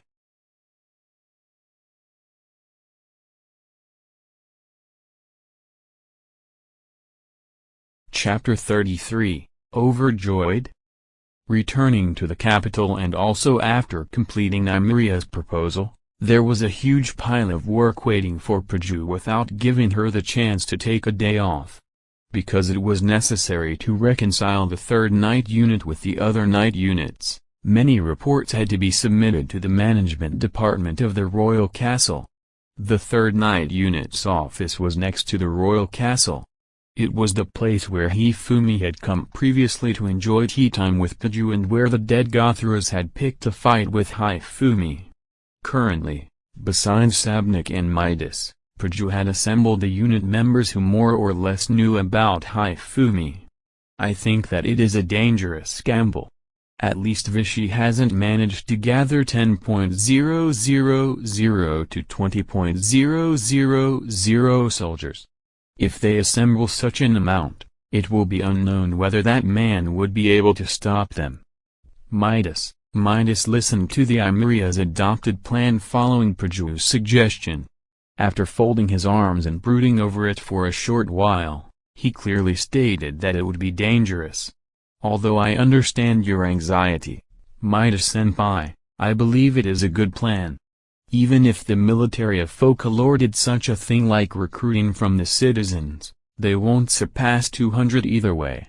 No matter how powerful the individual may be, it is pointless with the difference in numbers. Besides, Because it isn't wrong to say that the war was established by Vichy to begin with, it can be said that the part of not particularly antagonizing Hifumi-san is good. Sabnik rebutted Midas' opinion. Going by what was talked about Hifumi, even though the area Hifumi had invaded became unofficially known as New Territory, it was decided to call it like that until the current war was settled. As consequence of fulfilling the inhabitants' dream of a full day of holiday, they had now become completely full of spirit. With the pros and cons of the two's opinions, only more opinions rose up, not to mention that all of them weren't able to agree on one common point either. Since the plan had been accepted by Imeria in the end, in addition to us having to abide to our duty, it could be said that due to our work we have to watch over the state of affairs. Rather, I guess no matter the various things said here in relation to the situation, since the plan has already started, it's now too late anyway. Sabnik, that's not quite so. Besides, we have gathered here to discuss about the work from here on. Paju, from here on? Midas, seeing that they understood the general state of affairs, Paju began to talk about the purpose of this gathering. Although this is not yet fixed prediction, I think that the stage of the peace talks between Imeria-sama and the Vichy representative will likely become folklore or erosal. Paju, the Night Unit's members mostly understood Paju's prediction. By no means would either side travel as far as to be close to the other side's capital. Apart from talking about what they will do about the one in the superior situation, it was custom for the peace talks to be held at a place on the winner's side close to the border.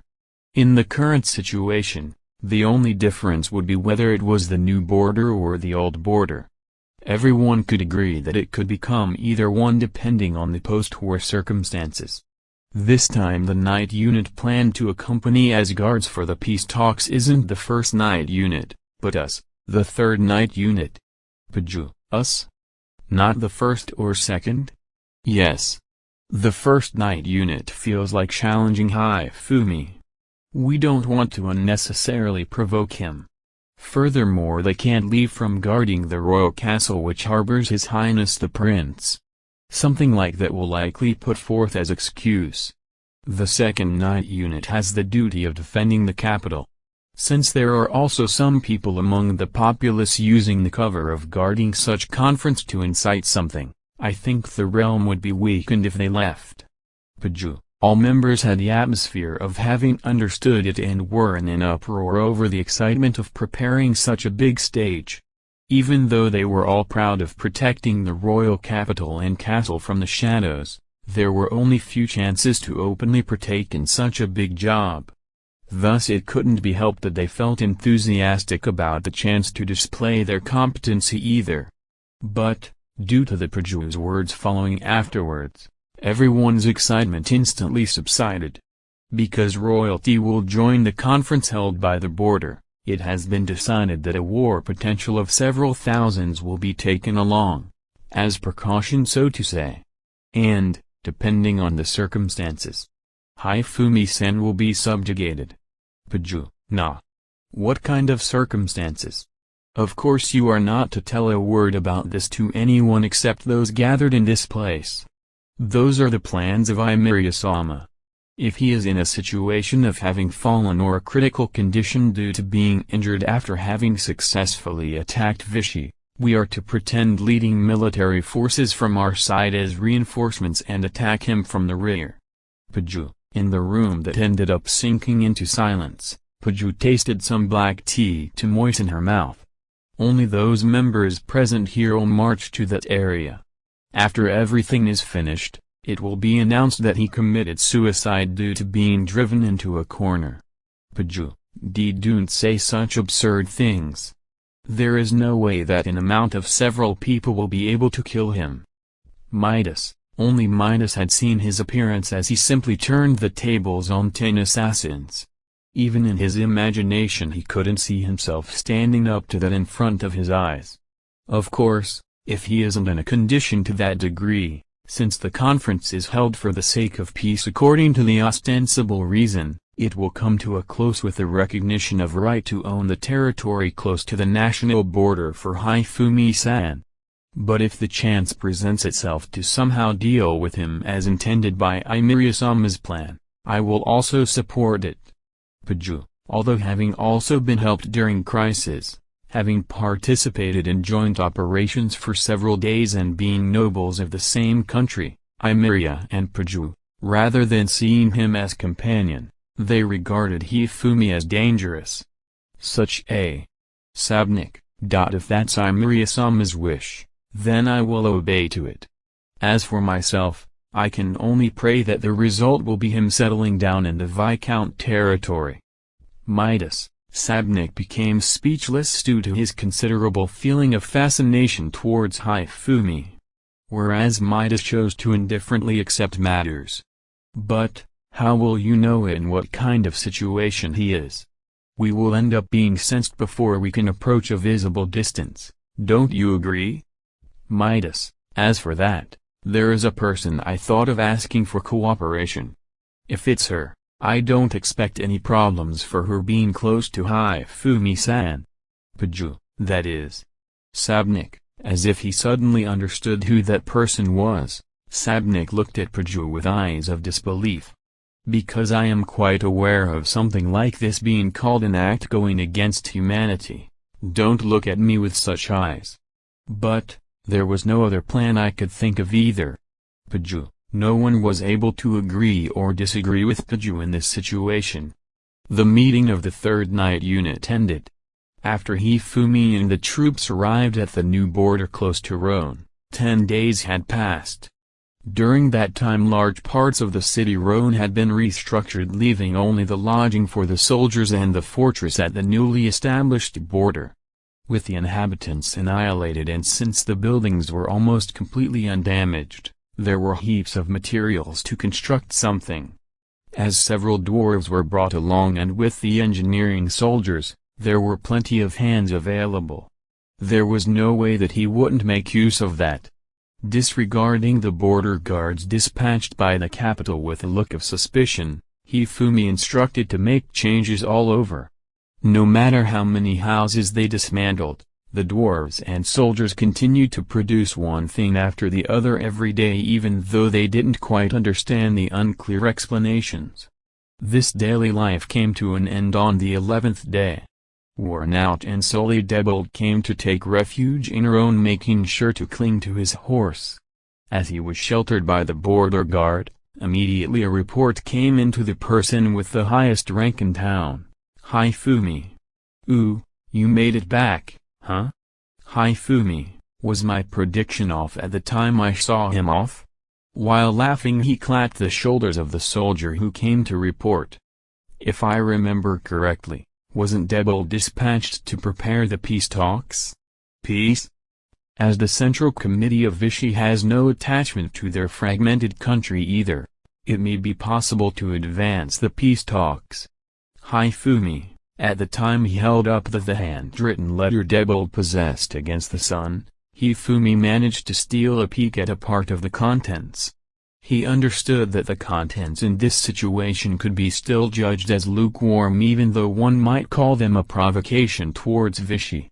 If you thought of that letter being received as means to get along with, I guess that person would have their aspirations being destroyed now.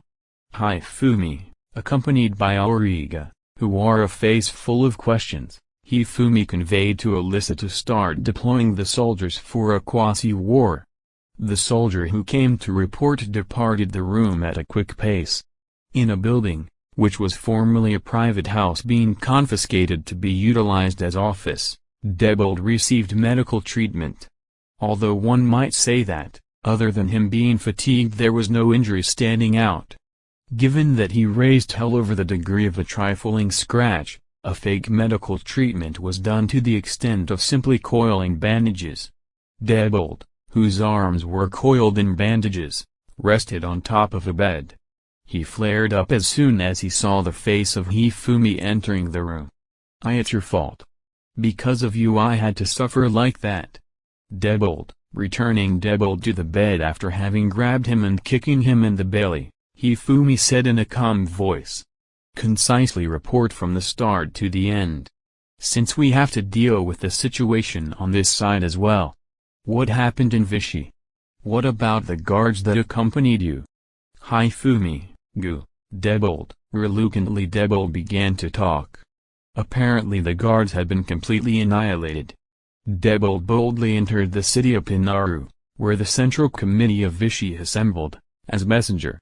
The very same day he obtained the permission to meet with the committee. The next day he was able to talk with each and every member of the committee.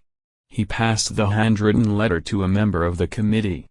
During the time while the committee members read it, he talked about what a deeply benevolent person Princess Maria of Orsongrand was, making it inevitable for him to obey as loyal retainer bearing such adoration for her. Rudely throwing back the handwritten letter, they were attacked by the soldiers in the assembly hall, he said. The committee members of Vichy blamed you, bastard, for coming to this town and slaughtering everyone. No matter whether it was you, son of a bitch, who attacked this town or not, the war will continue as long as Orsongrand doesn't execute you. You trampled on the kindness of Her Highness. Ga? Debold. Hifumi grabbed the head of Debold, who continued running his mouth in wild agitation, and pressed it against the wall. It is particularly convenient for them to lay the blame on me for destroying this town. I guess all of the guards have been killed. What happened to the chamberlains? Hifumi, I don't know. They remained waiting at the inn because I went to meet the committee. Leaving that aside, release me. Debold, as he tried to act violently by struggling, Hifumi's thumb and little finger dug into the temple of the forehead, making a grinding sound. Debold didn't have any strength left due to the pain. During that time, Hifumi pulled out the document protruding from Debold's breast pocket. It was the handwritten letter which was crumpled before being thrown back.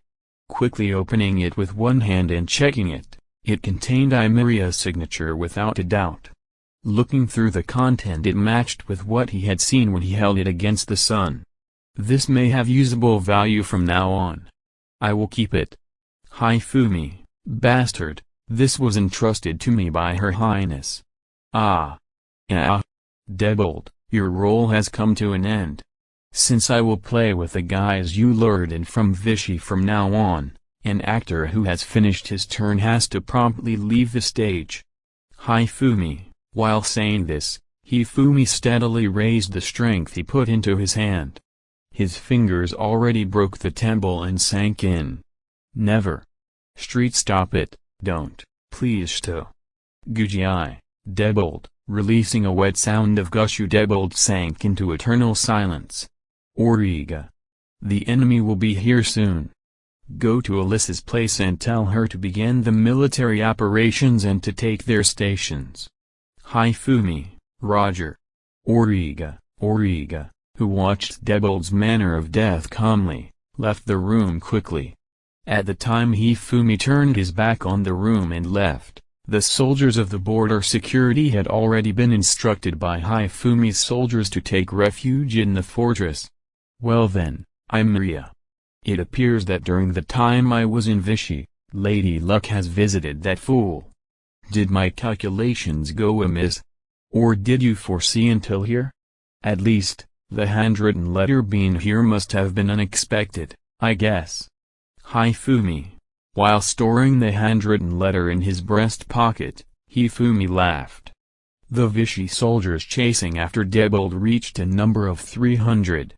Knowing the numerical figures of Hifumi's private army being around 100 soldiers, as they had received the intelligence from a spy, the objective was to move the maximum amount of military forces available to immediately move out. The troops organized and assembled from the committee members' private armies, although they were lacking leadership, the amount of them was quite excessive for chasing a single enemy. Soon we will be at the town road. To the adjutant's words, the man leading the troops as commanding officer silently nodded. While advancing on horse, This man planned to use this opportunity to take back Rhone. Even though his order was to chase and arrest the fleeing messenger from Morsangrind, if it happens that his prey takes refuge in Rhone, it was also possible to give the excuse that there was no other way but to retake it. For the sake of this excuse, he also kept the speed of the pursuit low, which was the reason why Debold was able to return to Rhone alive.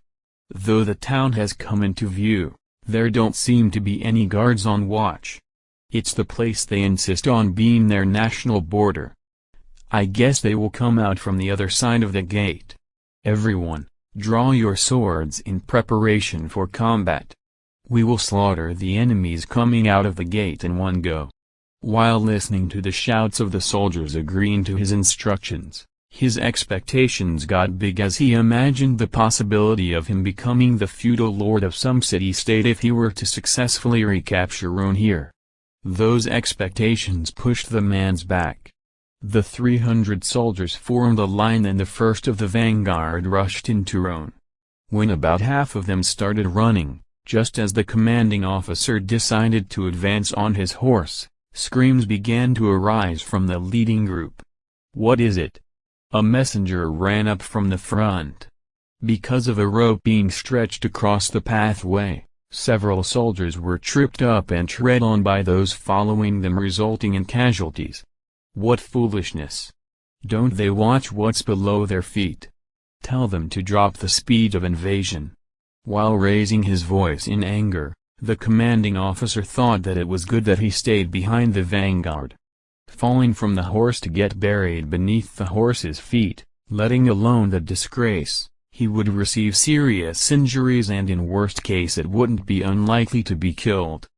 Having the wind taken out of their sails, as they slowly advanced into the city with a large number of people, the Vichy soldiers were dumbfounded when they saw the state of the town. Even the commanding officer, who was late in entering, was overcome with surprise seeing the strange scene in front of him. Continuing straight on the main street from the town's gate, there should have been many flourishing stores when the town was filled with people. As there wasn't a single person there, he understood that this place was deserted. However, the entrances of all buildings were closed with nailed boards. Even the passages between the buildings were blocked with lumber up to the height of the waist. It was almost as if telling them that there was only one road in front of them to take. And, far down the road a single man in unusual clothing was standing about 500 meters ahead of the vanguard. The man held a thin weapon you could consider to be a sword in his right hand. The man, standing in a relatively relaxed posture, slowly beckoned them. "Gentlemen of the pursuit party, it's nice of you to arrive here. It is unnecessary for you to introduce yourselves. Hurry up and come. Since you will be killed anyway." Hifumi, merely a single man recklessly provoking 300 soldiers, the commanding officer gave the order to advance as he laughed scornfully. "There is only a single great utter fool. Kill him immediately and use it as chance for our country to counterattack. Go." The leading group set up their swords and broke into a run. This was the beginning of the second massacre carried out at the town of Rhone.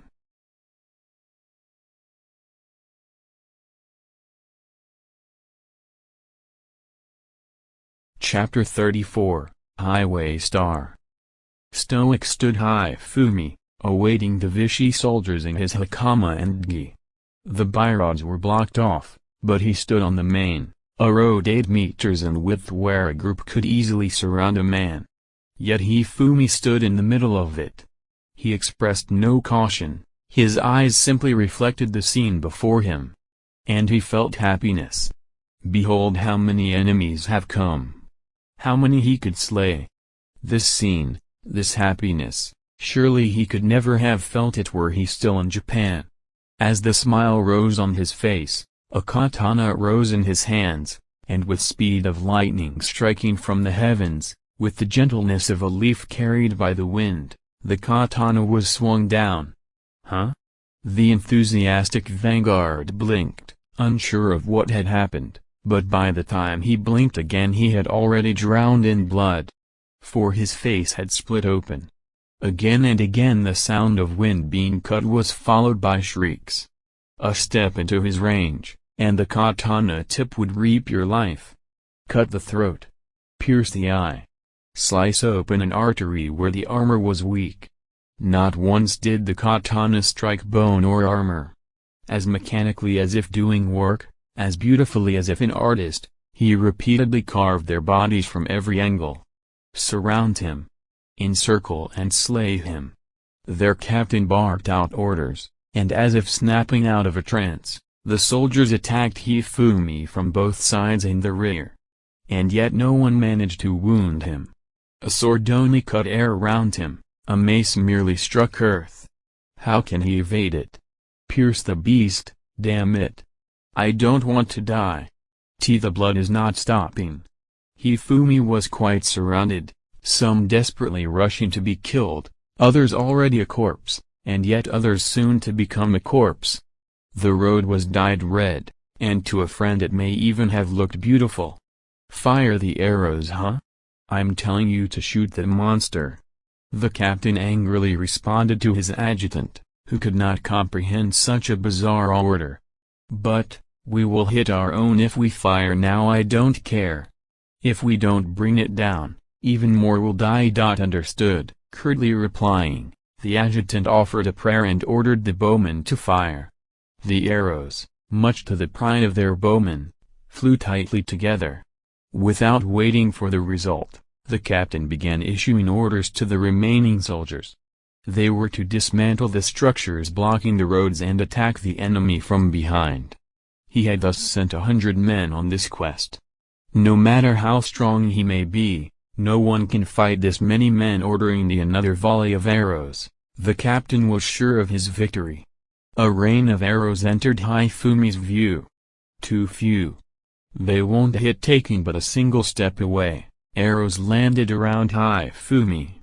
A few soldiers around him were hit, and wallowed in agony. Those who could still move he disposed of, those who were fatally injured he ignored. He decapitated those who were hit in the shoulder, and then noticed that the enemy's commander was ordering his men to clear the roads. So they had finally begun, and after briefly cutting down a few more Vichy soldiers, Hifumi confirmed that 100 men had gone off to clear the roads and smiled. So the slaughter finally begins. Come, be a man. A flash. Seeing Hifumi decapitate 5 more men, even the trained soldiers stopped motionless. Though he was drenched in their blood, he nonetheless pulled out a paper to wipe the blood from his katana, and, after doing so, sheathed it. Guess I should clean up a bit. Darkness spread from Hifumi's shadow and swallowed the earth around him. Hifumi used his darkness magic to dispose of the corpses. Vichy soldiers were terrified, although it had no effect on them. You can't store away a living thing. With Hifumi in the center of a sea of darkness, the myriad corpses sunk and disappeared. As if the battle had never happened. Now then, I'm going to go get your captain's head. Do try to stop me, please. At some point the katana on Hifumi's waist was replaced with a 130 centimeters long pole. It's my first time using this weapon. Surely you won't resent me for not killing you quickly? They would probably resent him no matter how he killed him. The few soldiers who remained now had their heads smashed in. As before, they just kept on dying. But unlike before, Hifumi was slowly walking forward even as he continued to slay countless men. Come on, keep the line. Ready your blades. Oh? A second rain of arrows has come.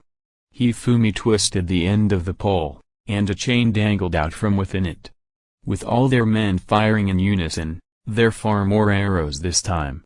And while Hifumi was deflecting the arrows with the chain and approaching the Vichy captain, distant screams reached his ears. Although the blockade was made of a durable material, if many people were to press on it, surely it would eventually fall. The same occurred, and many soldiers started heading towards the main. The first among them were the youngest, those unaccustomed to war. and after a few steps the ground beneath their feet disappeared only to reveal iron and wooden pikes. Unable to so much as scream, their bodies were pierced, and those who fell on top of them were rendered fatal their wounds. Those who screamed were those who fell on top of the young. This crafty trap was placed past every blockade, and the number of wounded and dead only increased. Even if they were to take another route, they would only fall prey to another trap. Surely the number of dead would only number in the dozens, but the objective was not to kill but to stop their advance. The soldiers who stopped before the traps were welcomed by a volley of spears flying towards them. The soldiers were close enough that the spears needed not arch in their path, and many were pierced as a result. Hifumi's guard appeared from deep within the buildings, as they used the spear thrower to slaughter Vichy men. There were few such spear throwers, so those empty-handed followed with bows and arrows. The roads were narrow, and Hifumi's guards were far. They could leisurely snipe away at Vichy soldiers. Even more lives were quickly extinguished. As for the captain, with messengers coming at him to report of ever-increasing casualties, and the sight of Hifumi approaching, caused him to lose any remaining composure. Without waiting for an order, the adjutant commanded all remaining troops to attack the approaching monster. Yet he could not expect many to gather. And wielding a bizarre staff with chains, a man continued to approach while creating more and more corpses behind him. At this rate, the adjutant wanted to command the forces to retreat, but then he glanced over the captain. Would this power-hungry man be able to approve of that decision? Withdrawing now would close the door on his career.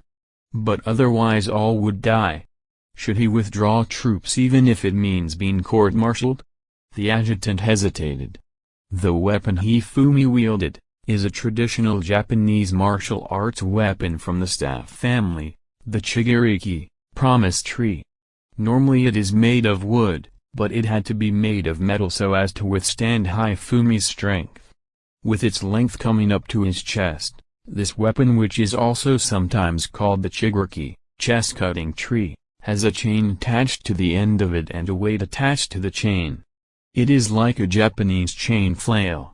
The weapon has its perks and demerits, and is rather hard to use, and although it's not Hifumi's specialty, the weapon does allow for a great variety of attacks if you were to mix in Jujutsu while using it. A form of martial art using a cane staff. For example, crushing somebody's throat and then stepping on their chest so as to stop their heart, or breaking their jaw, forcing them on their knees in tears, and smashing in their heads. Leaving corpses even more deformed than when he was using a blade, Hifumi hastened his pace towards a gathering of soldiers. This massacre has yet to end. Captain, we must retreat. A single man. Are you telling me we lost to a single man? Scolding his man, the captain desperately asked anyone to kill Hifumi, but the adjutant only sighed. And after taking a few steps away from the captain, the adjutant called out to nearby soldiers and made preparations to leave Rhone. Captain in his haste did not notice it, but Hifumi did. The departure of 30 men created an opening. The captain left understaffed and unprotected. Hifumi charged in WTH. The captain never even had the chance to draw his blade. By the time he noticed he was abandoned, it was too late. Die with but a single word, Hifumi wrapped the chain around the captain's neck and brought him down from the horse. Struggle the captain as he might, he could do naught until Hifumi's finger pierced through his eye. When Hifumi withdrew his hand, the captain, corpse, looked rather amusing. Seeing their captain killed, the soldiers completely lost their will to fight, and began edging back. Your general is dead, of course. They would abandon the corpse. If you want to run, now would be the time? Desperately run back to your masters and tell them what had happened here. That's if they believe you, of course. Fearing the smile on Hifumi's face, the Vichy soldiers scattered like baby spiders before a predator. They abandoned their weapons and the wounded too. Hifumi calmly wandered the field, disposing of any wounded, while his guard was busy burying the bodies. Those who had recently joined his guard were throwing up with lifeless eyes, while those who had already worked with Hifumi meticulously continued their tasks. Origa and Alyssa, after issuing the troops' orders, rushed over to Hifumi. After looking at his appearance, Hifumi's face had a bitter smile on it as he wondered how he'd wash all the gore off.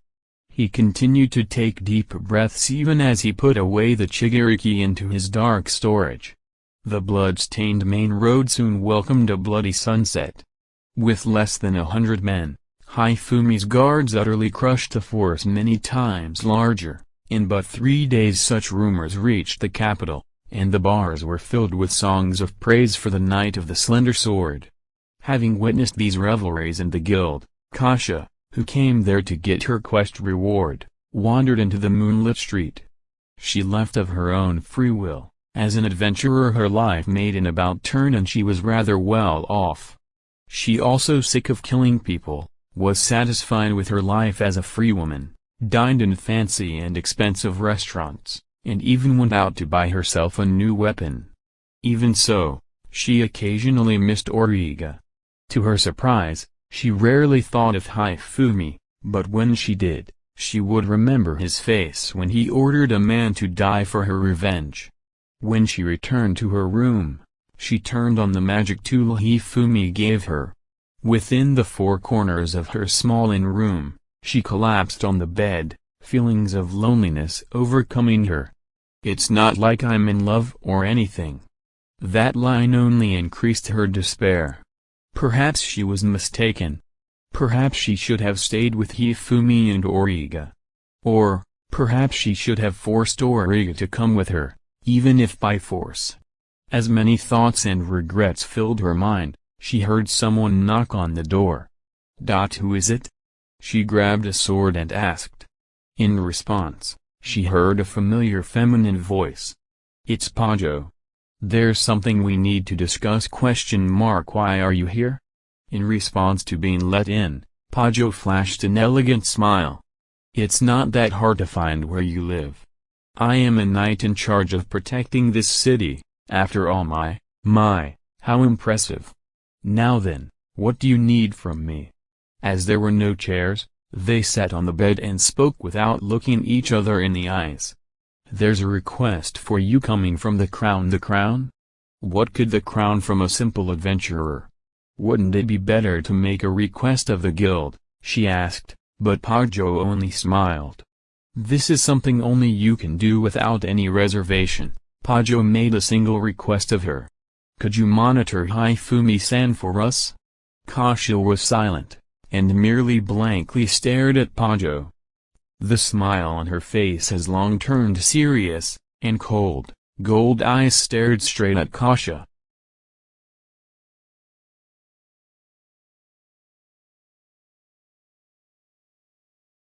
Chapter 35, Celebrity. After once again rearranging the defense at the national border, Hifumi withdrew to Folklore, letting the soldiers rest while the spear throwers were repaired and improved. According to Hifumi's prognosis, if Vichy was really raising an army, they'd need around a month before they arrive. Even just rallying the troops split up in order to protect all their cities would take a considerable amount of time, and since there isn't a clear head of the state, there will be disputes regarding who gets to be in command. Hifumi thought about attacking Vichy while they were slowly assembling their army, but he was busy enough with governing Folklore. A couple of city-states situated within Vichy, but close to Orsongrand, had shown up to show their allegiance to Hifumi, and it was necessary for him to deal with them. "Even if they come here, we can't unconditionally accept them. We'll soon be continuing our war with Vichy, so any specific exchanges will have to wait until after that." "Understood. I'll convey that to the messengers." Origa was the one who interacted with the messengers. Hifumi could have done it as well, but as there were many things to think about, Origa was temporarily given that role. "They can decide what to do after the war is over. I don't have the ability to be a politician to begin with. I'm glad I decided to train those civil official slaves ahead of time. If I were to try and gather people now, there wouldn't be any time to sleep." After seeing Origa off, he stretched out on the reception sofa. "Hifumi," Alyssa called out, having smoothly entered the slightly opened door. Although it's really a breach of etiquette, there wasn't any need to hold back, as Hifumi was already aware of her presence. They had been conducting spy training for a while now though, in order to make her able to slip in and out soundlessly. "I heard the metallic sound of the door, so you fail." Since Hifumi's very strict when grading, Alyssa had yet to receive a passing grade. That aside, you've got a visitor." "Who?" "Well, it's Kasha." "So she came." Without letting Alyssa see, Hifumi sneered. "The talk about your endeavors have reached the capital. How you repelled Vishy's army without any losses." "Ah, I see." After being let through to the reception, Kasha was sitting down, face to face with Hifumi, but the conversation wasn't continuing. Within the heavy atmosphere, Hifumi was observing the quiet Kasha as if he could see through her. "So? Well. As she became flustered, there was a knock on the door, and Origa entered. "Alyssa told me there was a visitor." Discovering Kasha, Origa instinctively stopped, and she quickly lost the smile on her face. "So you're here. Take a seat." Hifumi deliberately didn't mention in what seat, nor make any hand gestures. As Origa unhesitatingly chose to sit down next to Hifumi, Kasha showed a hint of sadness. "So, what's your business, coming here?" "Well, you see, I'm quite limited working alone as an adventurer, and partnering up with someone else now feels a bit. After receiving such a big favor and selfishly leaving, you think Hifumi will let you back again?" Hifumi was listening to their exchange in silence. If it kept going as it currently was, it would just end with Origa one-sidedly throwing accusations at Kasha, who would end up being chased away. It's about time to give her some timely help. "Well, accept those who comes to you, and don't chase those who leave," they say. "I don't really mind employing you again. We're lacking manpower, after all." Hifumi. Seeing Hifumi approve as if nothing had happened, Origa clung to him to protest, but Hifumi put his hand on hers to calm her down. "Your workload has increased considerably. If it's an acquaintance whose abilities you know, it should be easier to divide the workload, wouldn't it? Besides, there's also the next battle. I don't want to work you too hard." Hifumi. With Hifumi showing concern for her, as well as holding her hand, Origa blushed. What an easy-to-understand person, Hifumi thought, while Kasha raised some suspicions about him, saying such transparent words. "Well, I won't reinstate you in the territorial army. Having someone who left just to later return giving orders would be a bitter pill to swallow, right?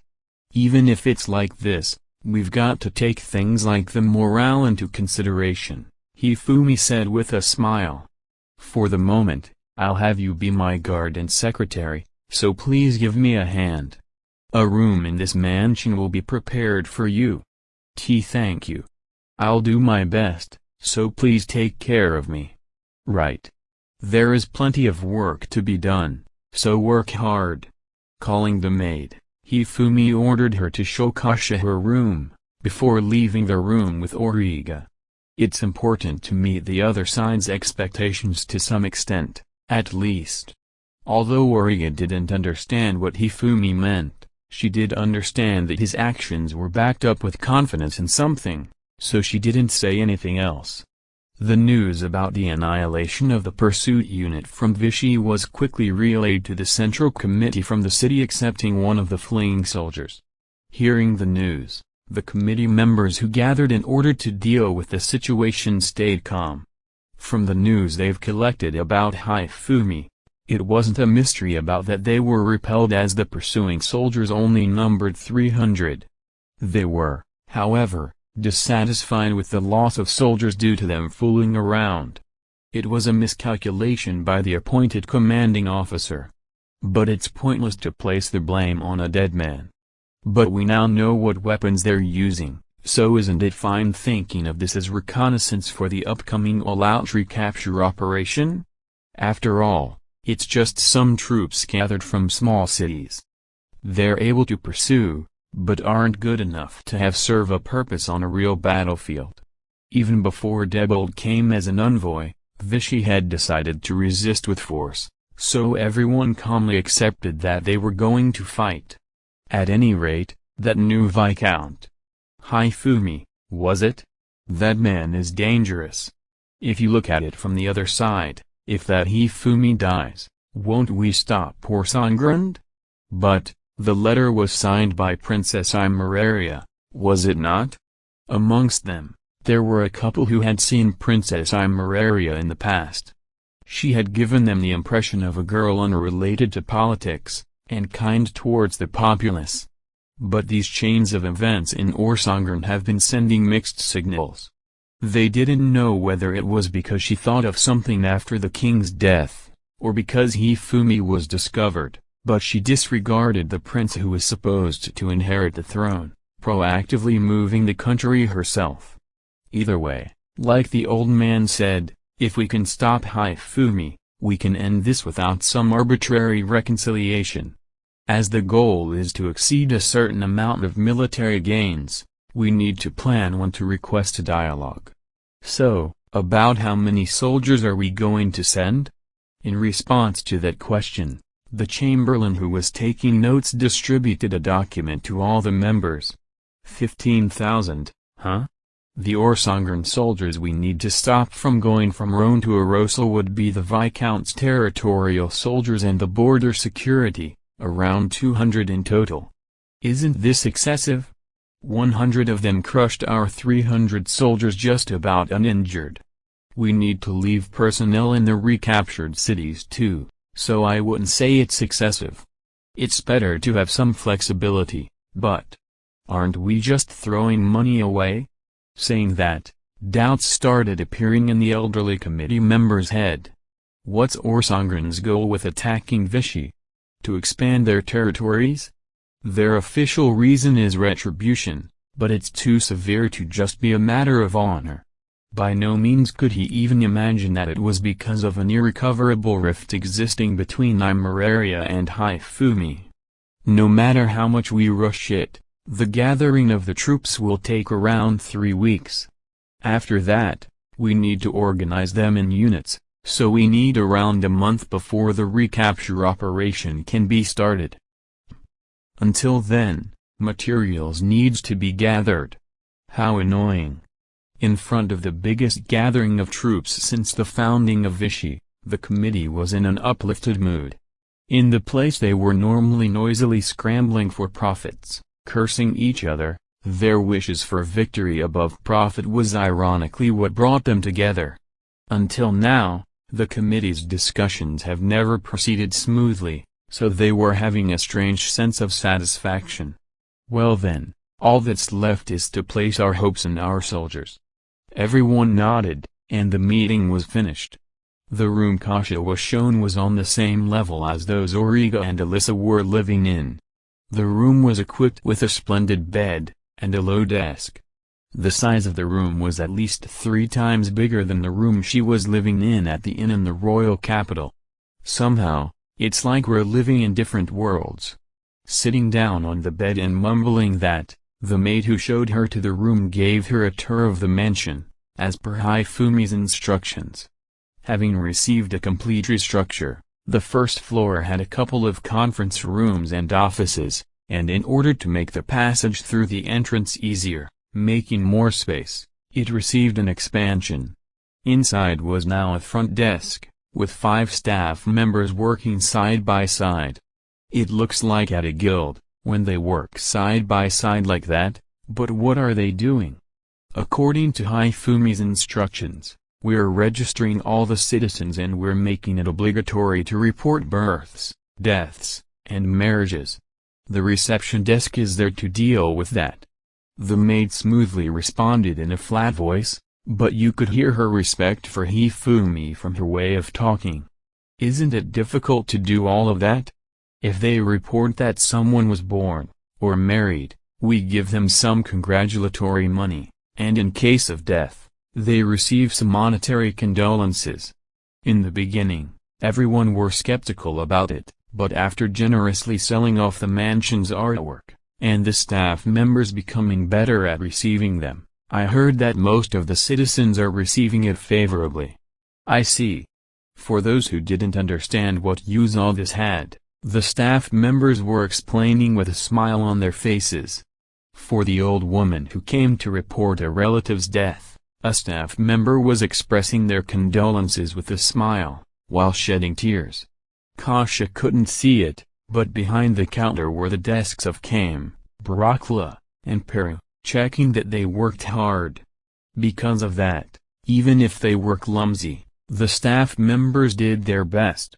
Seeing Hifumi being kind towards the populace like that, Kasia was once again seeing a side of him she hadn't seen before.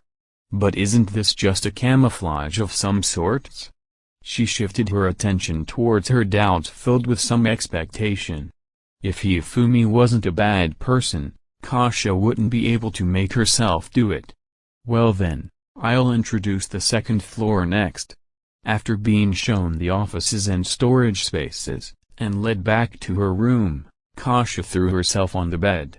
The level of injustice has drastically fallen, and without any chaos ensuing, an impartial, yet thorough, system was imposed in a well-organized way.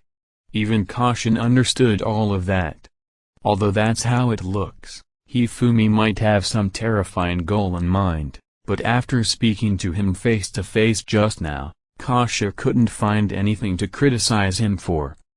As Praju was sure that just the existence of Hifumi will be the primary factor in wars being caused, she sought Kasia's cooperation. After listening to Praju back then, as well as the shock from when Origa chose to stay by Hifumi's side rather than return with her, she accepted.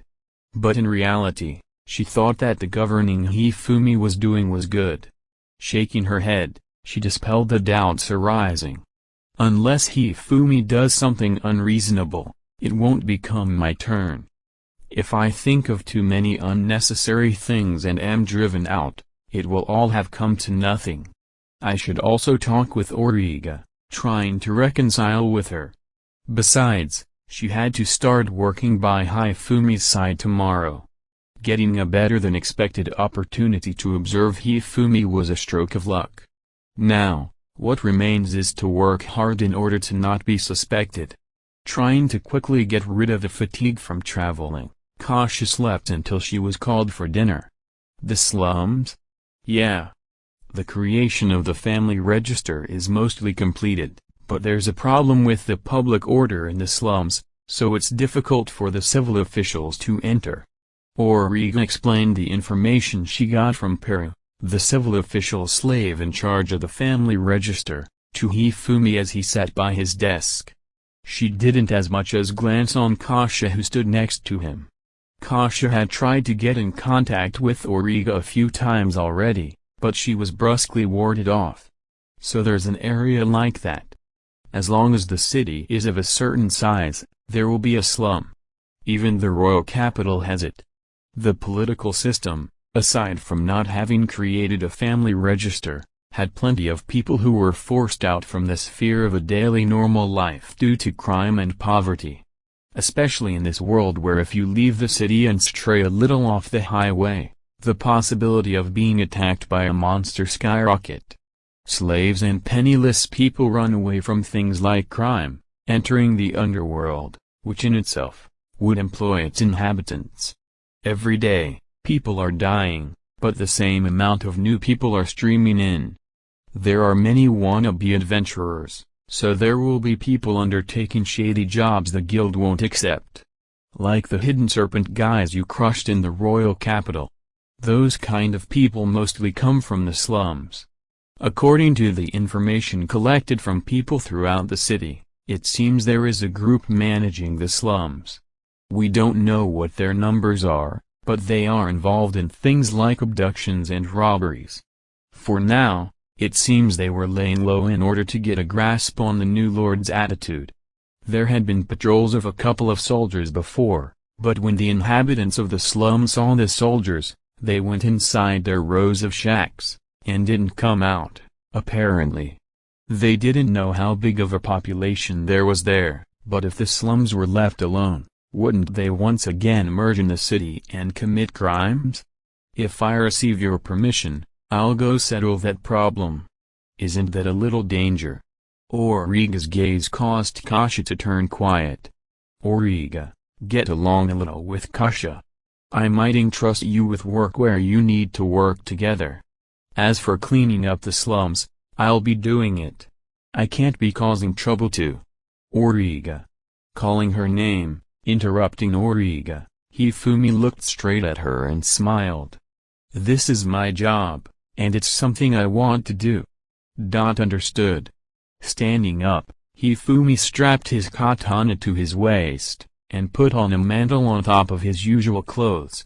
It was something delivered from the royal castle, to show that you are the lord of a territory. On the left shoulder was the royal family's coat of arms, and on the right shoulder was Hifumi's newly designed family crest. It was a symbol with the motif of a katana and a kusarigama. I'm off to the slums.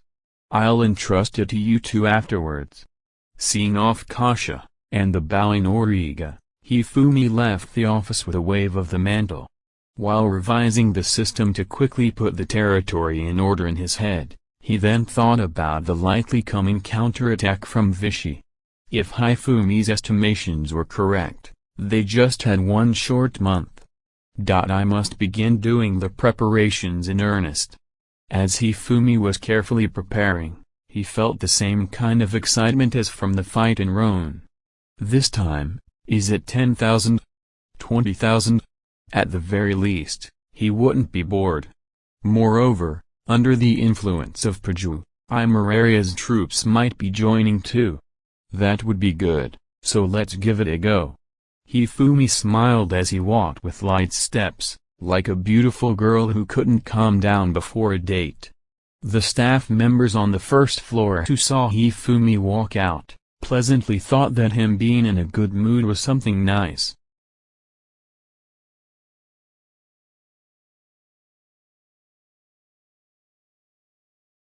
Chapter 36, Take Me Home.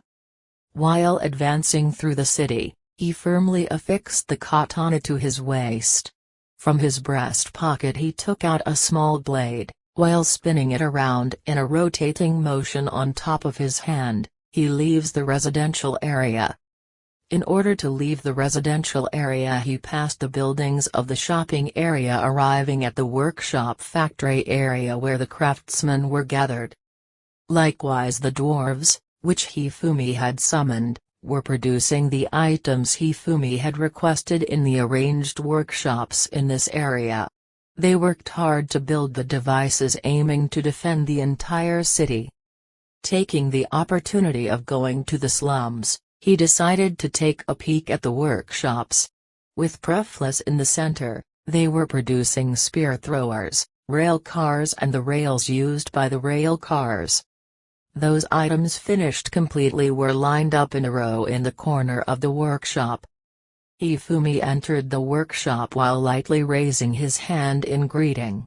After counting the number of spear throwers, he told Breathless that it was fine to stop the manufacturing except for the consumption parts. Shall we stop the production of weapon parts? If we amass a great number of these powerful weapons that can be used by anyone, we will be able to kill many enemies, won't we? Prefless. If they can be used by anyone, I think there is no particular necessity for the soldiers to use them. This was arranged in order for the city to be safe even if we weren't here to protect the city. Just that many is already plenty. Hifumi. Will Lord Sama use one of those? Prefless. Saying such a stupid thing.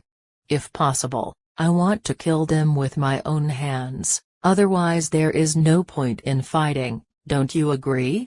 However, If it's only about winning, Vichy has already lost. Hifumi. Gulping repetitively, Prefless ended up remaining silent as Hifumi talked about the details with a serious facial expression.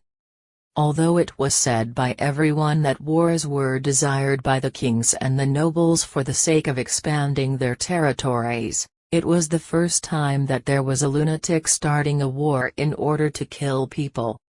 I plan to move the next battleground to Rhone, or Ossel and Folklore. Steadily producing the rails, I aim to lay the rails rapidly towards Rhone. Hifumi. Roger. I will alter the placement of personnel. If possible, I'd like you to increase the manpower as well. Prefless.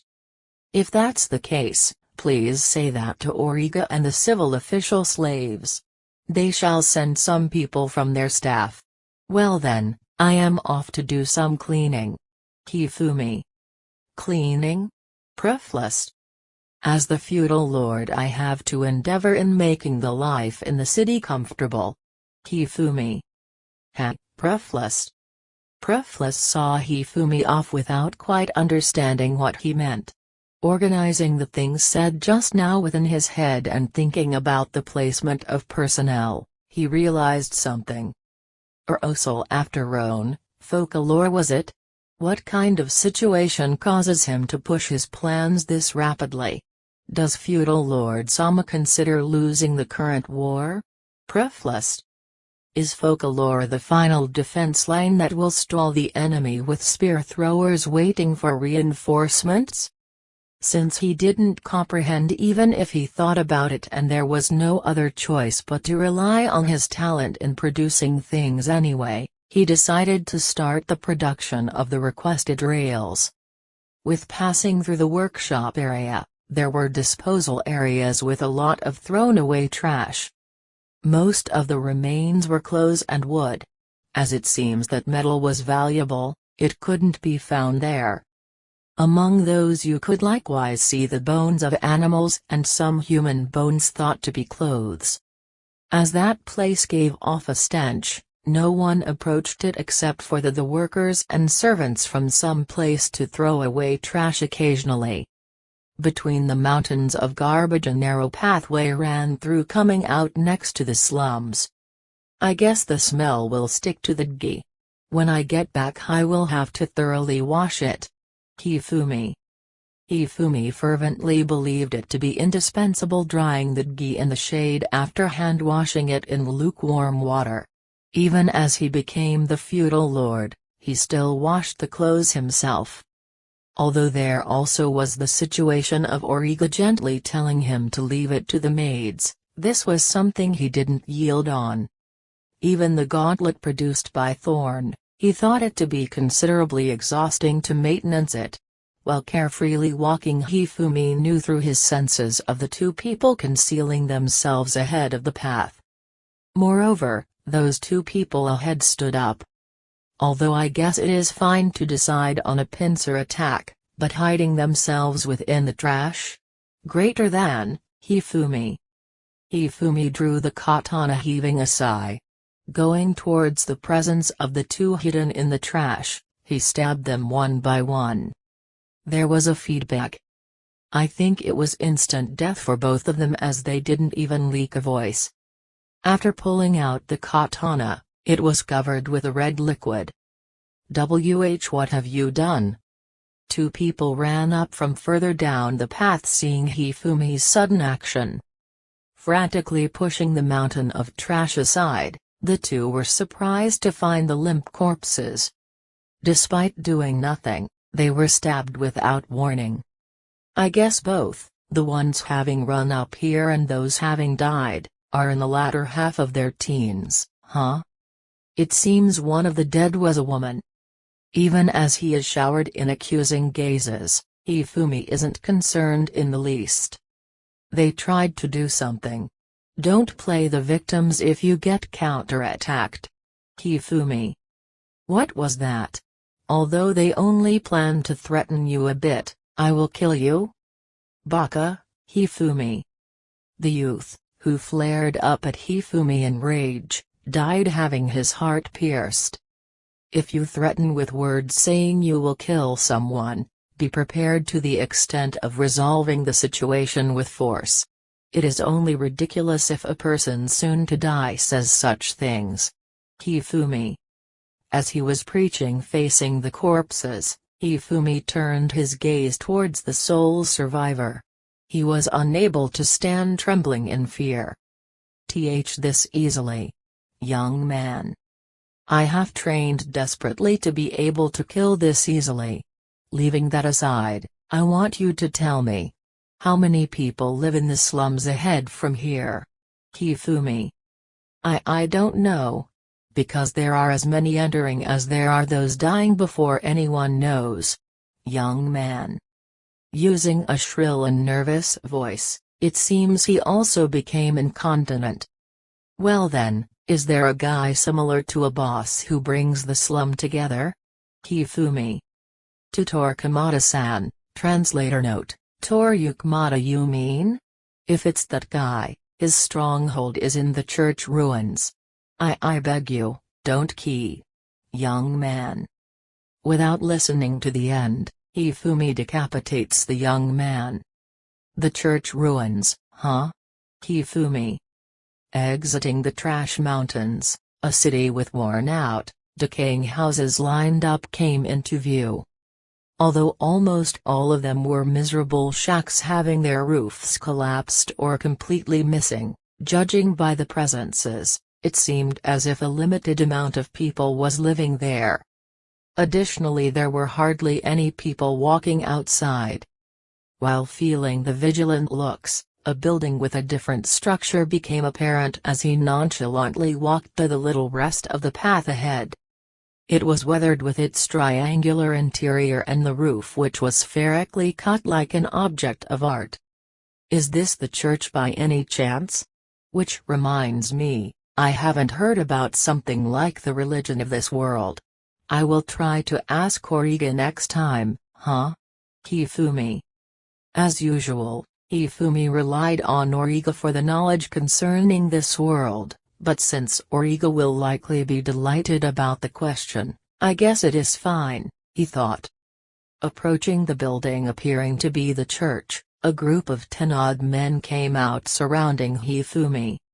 All of them frivolously held rusted weapons, glaring at him with rough looks. Thank you for the trouble of receiving me. Who of you is called something like Torquemada? Hifumi. He asked without even putting his hand on the katana. What's your business with Torquemada-san? You are wearing strange clothes. Who are you, bastard? Mob character A. Are those the church ruins? Hifumi. Ignoring the man who asked the questions with saliva flying all over, Hifumi pointed at the building in front of him. What about it? Mob character A. I just wanted to know. Hifumi. He turned into the direction of the previous man, twisting and turning around a round small sharp blade. Ha! Mob character A. Faster than he could react, the iron wedge was driven into his chin. Besides ripping off the jaw joint, it broke the lower jaw into two pieces. Without even time for fainting in agony, Hifumi seized his face and crushed the skull, killing him the process. This guy. Mob character B. Kill him. This fellow is dangerous. Mob character C. Something like being dangerous. Excuse me for that. Hifumi. Saying this while pouting and complaining, he threw the small blades at their bosom. Drawing the katana and attacking in the same stroke, he sliced the throats of two people in one go. Pulling it back in the time the two created a fountain of blood, he pierced the neck from behind of yet another person. Street stop. Mob character D.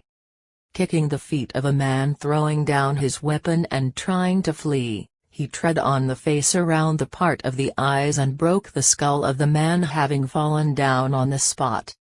He dodged the sword of the man approaching from his rear, causing him to involuntarily thrust the point of his sword into his companion, who had his back turned towards him, causing his companion to die. Likewise, another person was slain as he put his back into pulling out the sword. Watching their companions getting killed one-sidedly, the remaining people unconsciously took a step back into the rear. "Look! There are still another 9 people left, isn't that right?" Hifumi.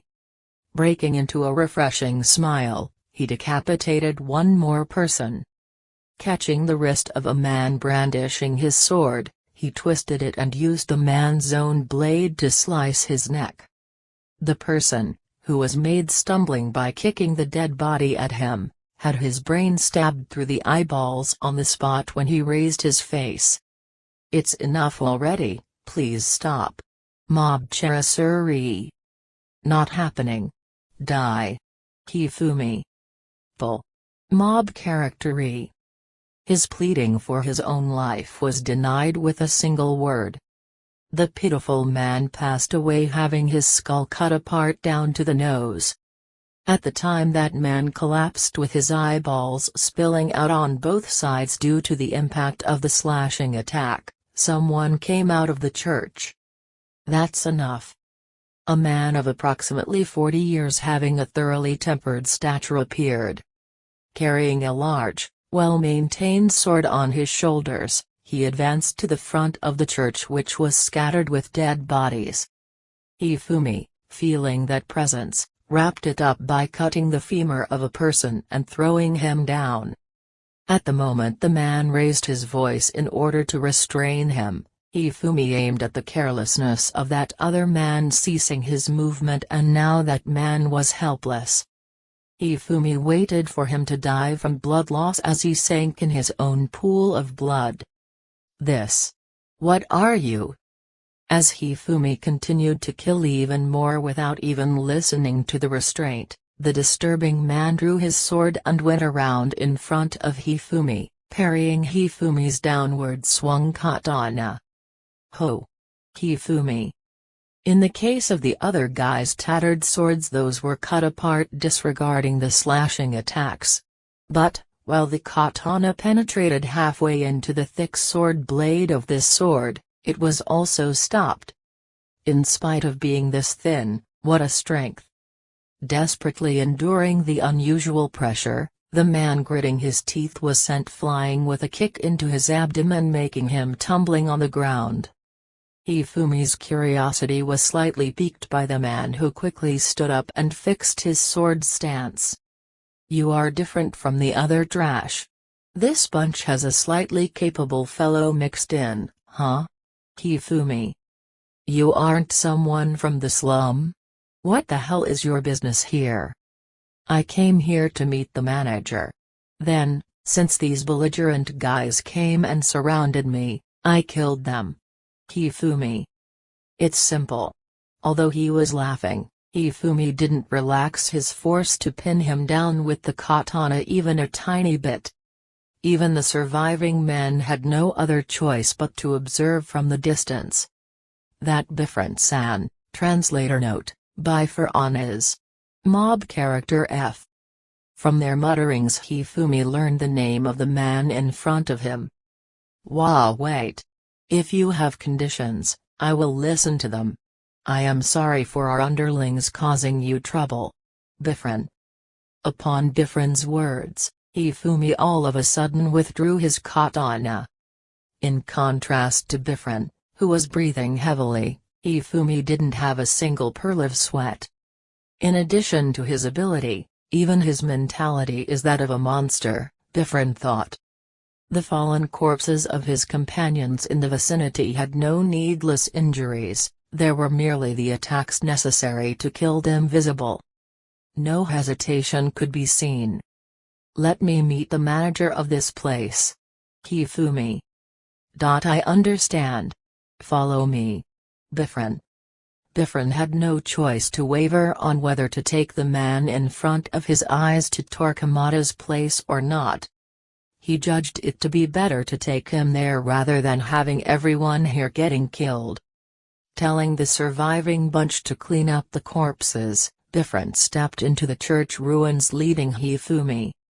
Other than in regards to Imeraria's life, the 3rd Night Unit played a leading part in the advancing plans for the troops' organization at the royal castle. Those were reinforcements readied under the pretext of supporting Hifumi's territory as well as the new territories against Vichy, who was thought to start an offensive. In anticipation, a number of around 5,000 soldiers was prepared and they began their march after having been assigned in units to each Pajuan Midas. Although Imeraria had to handle the governmental affairs, she also actively interfered with the army.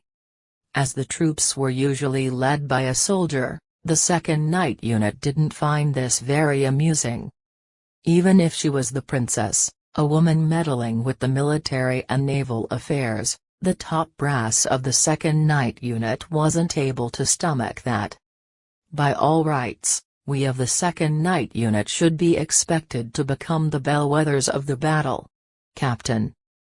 An elderly man, having his own personal office with the king's castle, calmly said this. It is Stifles, translator note. Sutifrasa, who is the head of a Earl household and employed as captain of the 2nd Night Unit. The ones standing at attention and listening to that speech are the 2 existing vice-captains. It is as the captain says. Originally, if it was by the king's order, it would be a logical move for us to lead the soldiers as they head into battle. Vice-Captain A. Be that as it may. As the king has passed away and the prince still hasn't finished the coronation yet, isn't she abusing her authority with this? Vice-Captain B. Same as Stifles, both vice-captains also seem to obviously badmouth the princess' judgment. Having said that she was abusing her authority, in reality there were no clearly stated regulations in regards to the chain of command within royalty or the roles of the night units. With the queen wasting away and the prince also being too young, there was likewise a valid reason for Imeraria taking a leading role in carrying out the governmental affairs. Especially for that reason the royal castle also kept functioning without problems. Due to the civil officials and their likes understanding this, they followed the prince's instructions obediently. But, military and naval officers seemed to have a tendency to be obstinate where customs were concerned. While the 3rd Night Unit, who originally belonged to the princess faction, was fine with the pliable support, the 1st and 2nd Night Unit, whose treatment became worse by each day passing, bore resentment and opposition. You know what, I think the lass only gathered the soldiers for the sake of looking cool in front of the guy she fell in love with. It is even fine for her to get along with the cowards from the 3rd Night Unit in that game of fake campaign. Vice-Captain A. However, as things are going, since the 3rd Night Unit will increase their achievements once again. Vice-Captain B. The 2nd Night Unit was impatient. The 3rd Night Unit's achievements rose with such things like the smuggling affair of the Marquis solidifying their high estimation and connection with the princess. In comparison to that, the 2nd Night Unit wouldn't be able to obtain any achievements this time either. As the 2nd Night Unit's reputation took a huge blow with not being able to protect the king, and as there was also the matter of disposing the problem child called Gothras who was affiliated with the 2nd Night Unit, they were disgruntled as they weren't given any place to participate actively in the first place. The reinforcements together with the military forces of the territories amounts to about 5,000 troops. Vichy will come to recapture the territories using all its strength. Although it might be possible to stop a defeat, something like an overwhelming victory will be impossible. This isn't anything to be anxious about. Also, apart from that, we should be able to appear on the stage to earn the victory. Stifles. The stage aiming for victory, is it? Vice-Captain A. Passing the two vice captains assigned decree close at hand, Stifles stood up. Right now it has become a standoff with her and at the national border. Let's show them that we can handle enlarging the realm as well, shall we not? It isn't something that can only be done by that greenhorn. I will show the proof of that. Stifles. That's right. Vice Captain A. As one would expect of your excellency. You have a totally different point of view than us. Vice Captain B. While the two vice captains were severally praising him, Stifles nodded in response and declared with a bold attitude. Gather the soldiers. The true strength of the 2nd Night Unit shall resound within Songgrand, no, in the whole world. Stifles. Watching the figures of his subordinates hurrying to organize the troops with exalted facial expressions, Stifles nodded in absolute satisfaction.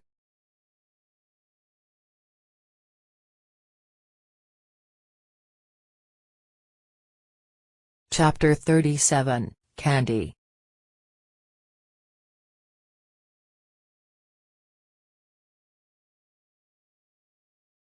Chapter 38, Sunday morning. Wrapped in the refreshing morning sunlight, a huge group of slightly dirty people were restlessly gathered. They were those who listened to Bifrin's call and exited the slums. Listening to Bifrin, whose strength was recognized within the slums, and seeing his proof in the form of Torquemada's corpse, a little less than 150 people had gathered and followed the trash-filled street, and exited the slums. Although there were a lot of men as well, almost all the women and kids had come out. They didn't have either the power or the intention to go against the Lord. Bifrin and his comrades who had been running around the slums for the whole night, were completely exhausted. But once they thought about what would happen from now on, their tension and sleepiness was blown away. "Good morning, Alyssa." Amidst the noisy conversations expressing their uneasiness, a loud cheerful greeting was heard. As he looked over, Bifrin could see a young lady walking over, waving her hands. Behind her were many men and women looking like government officials, as well as several soldiers. "Old man, you and the rest of the people are those who exited the slums, right?" Alyssa: "Ah, yes. Bifrin, I'm the military director in this city." Alyssa: "Hifumi told me that I'll be here to receive you. I want the men over there, the women over there, and the kids, along with their mothers, over there." Alyssa, as she was giving instructions to Kame, Origa, and the other responsible people in order to quickly move along, a man stepped out from behind Bifrin. "If this is a joke, listening to a small kid like you, I'm not laughing. Don't make fun of us just because we're from the slums." It was the same man who first raised his voice in rage when Hifumi killed Torquemada. But Alyssa, considering Bifrin's face, just obediently get out of here. We don't have any reason to get along with some kids' play. Drawing closer, Alyssa hesitantly looked behind her, and saw Auriga give her a nod, as she stood with her arms crossed, with a daunting pose. There. Alyssa, under the pressure of Auriga's gaze, Alyssa resolved herself and swung the dobiguchi she held in her hand. Swinging down, with her eyes relatively closed, the pointy end of the dobiguchi accurately pierced the middle of the head. Like that. Alyssa, standing aside Alyssa, Auriga slowly talked to the frightened citizens. "The people going against our Lord Hifumi's intentions will be dealt with. As we aren't planning on keeping unnecessary baggage, we need to deal with it. If you understand, then quickly move as we told you to." Auriga, within the ambience not expressing either consent or refusal, even Bifrin remained silent, while the men went towards their gathering place. "Alyssa, you did that well. There's no need to listen to what guys like him are saying. Auriga, I wonder if that really was a good thing." Alyssa, Auriga gave a kind smile to Alyssa, who still didn't have any self-confidence. "Have some self-confidence. You just dealt with one of Hifumi's enemies, after all. Origa, that's right. Alyssa, they brought about a peaceful atmosphere, but the people around them looked at them with fear in their gazes. At this point, Hifumi came walking completely relaxed. Oh, you've already started talking? Hifumi, you're slow, Lord. Muka, who came with Alyssa, said that. Hifumi let out a big yawn. I was talking with Priflus last night and we got a bit excited, so it ended up being quite late. Don't glare at me just because I overslept a bit. Hifumi, leave this to us. Origa, yeah, I'll leave it to you. Well then, I'll be tidying up the rest. Alyssa, send some people to clean up around dusk. Hifumi, understood. Alyssa, so that's the Lord? The residents from the slum were talking to each other. After Alyssa clapped her hands to get their attention and once again gave them directions, the remaining people quickly began to move. Origa. As planned, the men will help Priflus. The women will help the staff members, and you'll be educating the kids. Hifumi, understood. You take care as well. Origa, lightly waving his hand towards Origa who was doing an elegant bow, Hifumi went towards the road to the slums. Hifumi, what exactly did you talk to Priflus about? Alyssa, about new weapons and war devices. Hifumi, eh? Alyssa, Origa promptly replied to the question. Alyssa muttered. Weapons to use we have to make in a hurry and planning the work for the inhabitants of the slums. It was a talk about what has to be constructed in preparation for the war. Origa, we left together the first thing this morning, so why do you know this? Alyssa thought to herself. But except having a bad feeling about it, she didn't ask anything more. Just like what Origa for some reason knew, Hifumi had thrown a few new weapons into his dark magic storage. While walking down the trashy street, he withdrew one of them. It was 3 90-centimeter-long iron rods, connected with chains. A so-called 3-section staff. Just like the Chigiriki, it could be connected to become one long staff. But sadly, the mechanism in the Chigiriki had quickly broken, so it was made simpler in this weapon. In order to raise the deadliness of the staff, the metal ends were sharpened. Breathing through his nose, and squinting his eyes because of the bright sun, Hifumi entered the slums, aimlessly wandering around its dirty streets, searching for anyone's presence. Suddenly, he stopped in front of an old house and kicked down the front door. Stepping inside, he found a bearded old man lying down in the dark. The smell of alcohol filled the air. Ah, what's this? Whether he was drunk or just half asleep, the old man's eyes were flickering around before Hifumi thrust the pointy end of his staff into the old man's throat. Goo! The old man died without making any sound. Confirming that the staff's pointy end didn't break after hitting the neck bone, Hifumi was satisfied, as he went towards the next house. As he disposed of a few more people in a similar way, making sure that the staff was easy to use, he saw a group of men gathered on the road. Upon sighting Hifumi, the men raised their weapons and started shouting. Did you say you were going to deal with us, brat? Swinging around that weird stick, who do you think you are?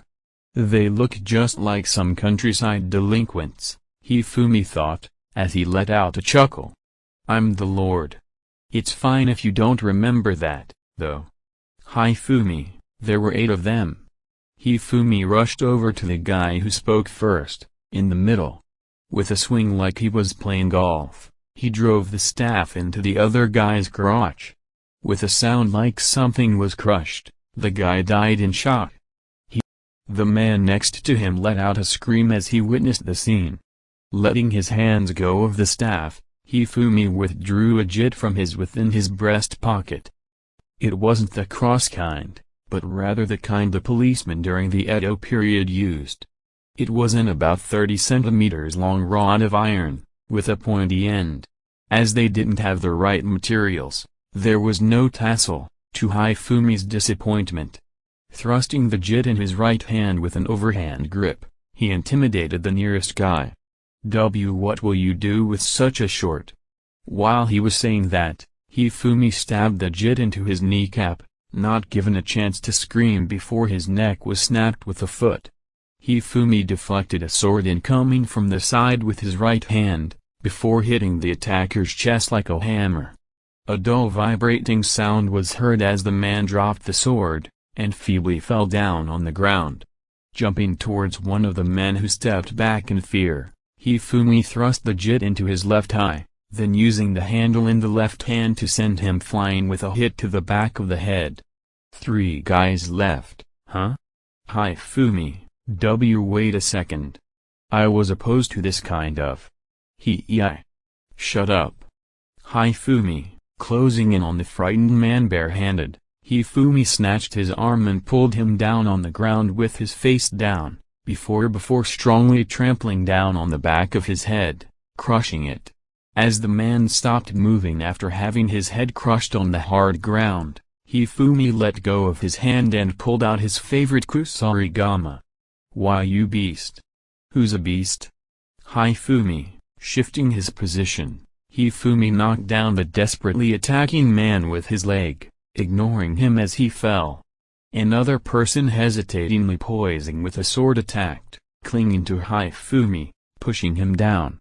Jet.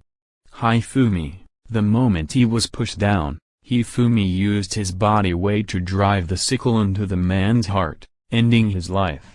Looking at Hifumi slowly standing up having his face dyed red with blood stains, the fallen man wasn't able to get up anymore. Being affected by the blood-soaked sickle held by Hifumi as he slowly approached, the man was frozen in fear. Like he was cutting grass, Hifumi slashed with the sickle, and the last person died. Hifumi, picking up the dropped weapons, Hifumi checked them all. It's spent. Hifumi, the jit he had thrust through into an eye socket, piercing the cranium has some brain matter stuck to it, which he wiped off with some paper. Looking at it closely, it was slightly bent due to the impact when he struck with it. It really bent. It was meant as a test, but I guess stuff like this happens. Hifumi, cleaning the weapons he used, and putting them away into the storage. Hifumi was hungry, so he left the slums to find a food stall to get some food. After eating, he returned to the slums. He aimlessly walked around until dusk, disposing of another 30 or so people.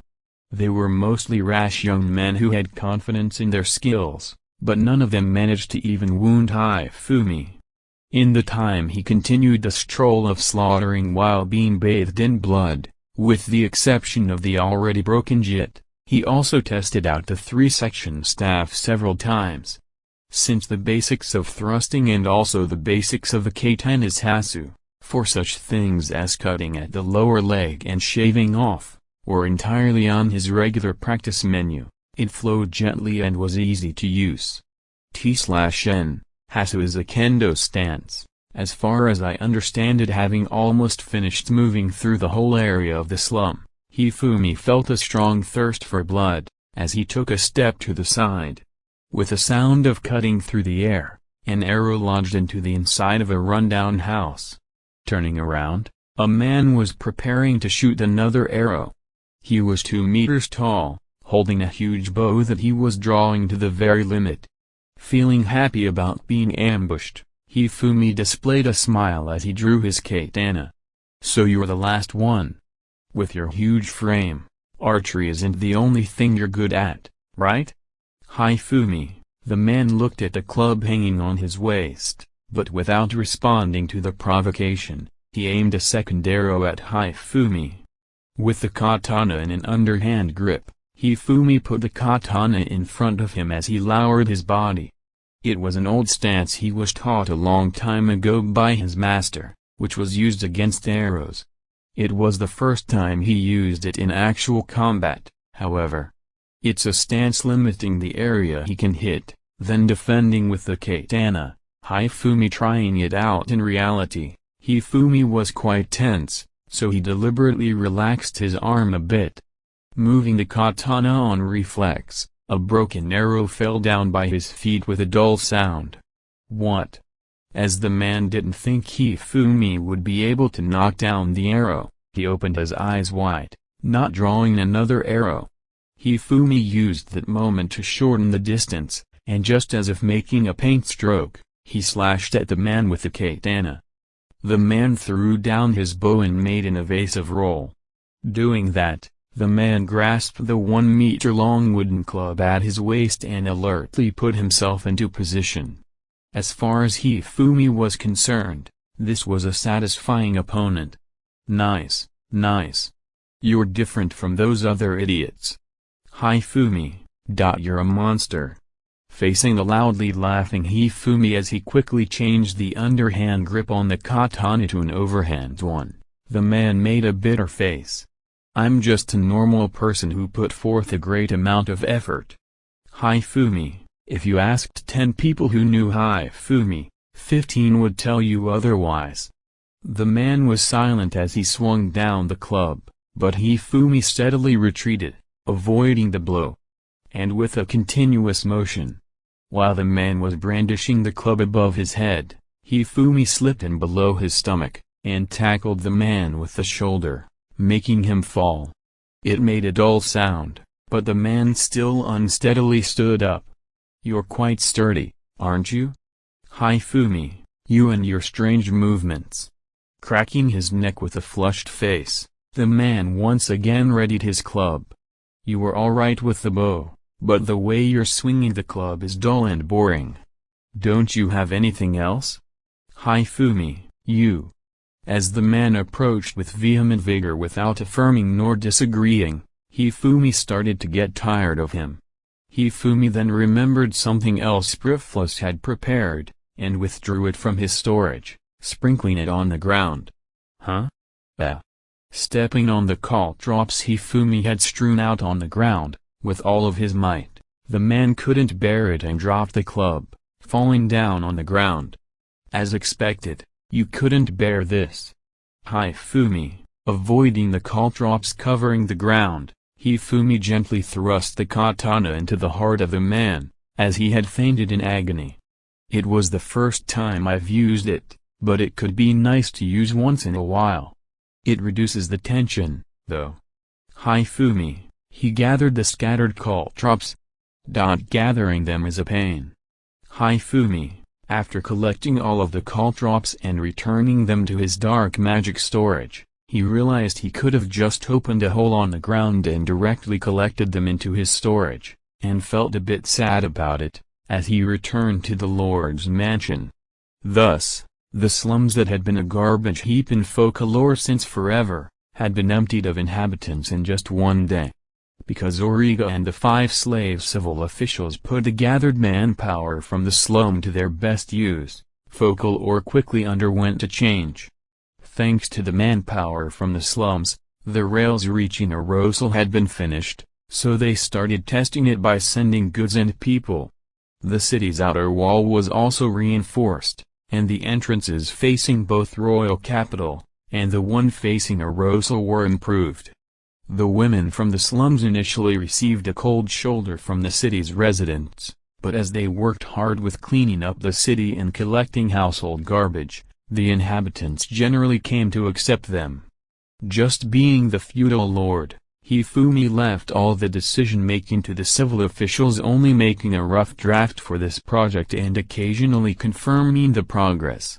Alyssa also didn't approach the governmental operations excusing herself with the words "I don't quite understand."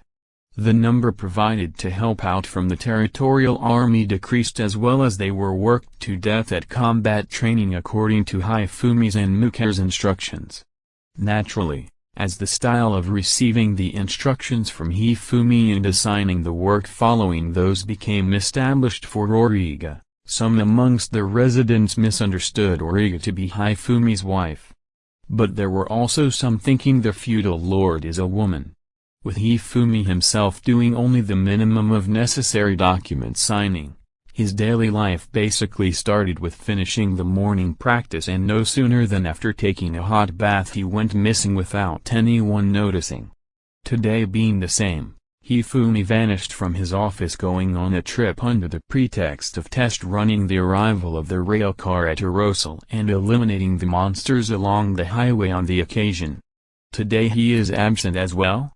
Came, the civil official slave came, known for his notorious impudence amongst the staff members, muttered without a change in his expression seeing Kasha House sitting in Hifumi's office. Kame-san, huh? I came to this room right at the moment when he departed.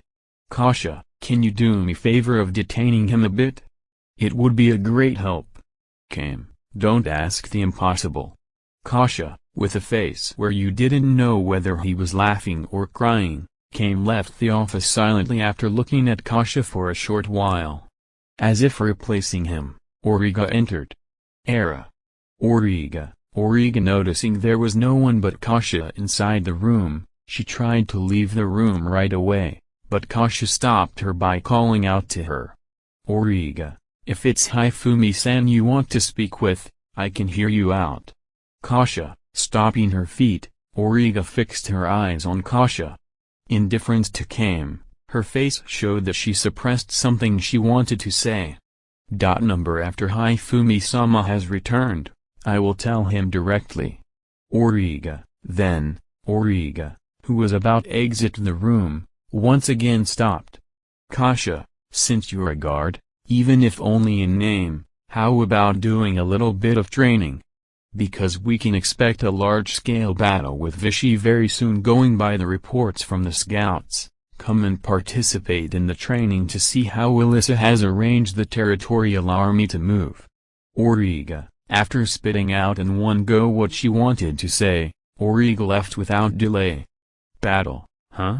Kasha, there was a small magic tool within the pouch hanging on Kasha's waist.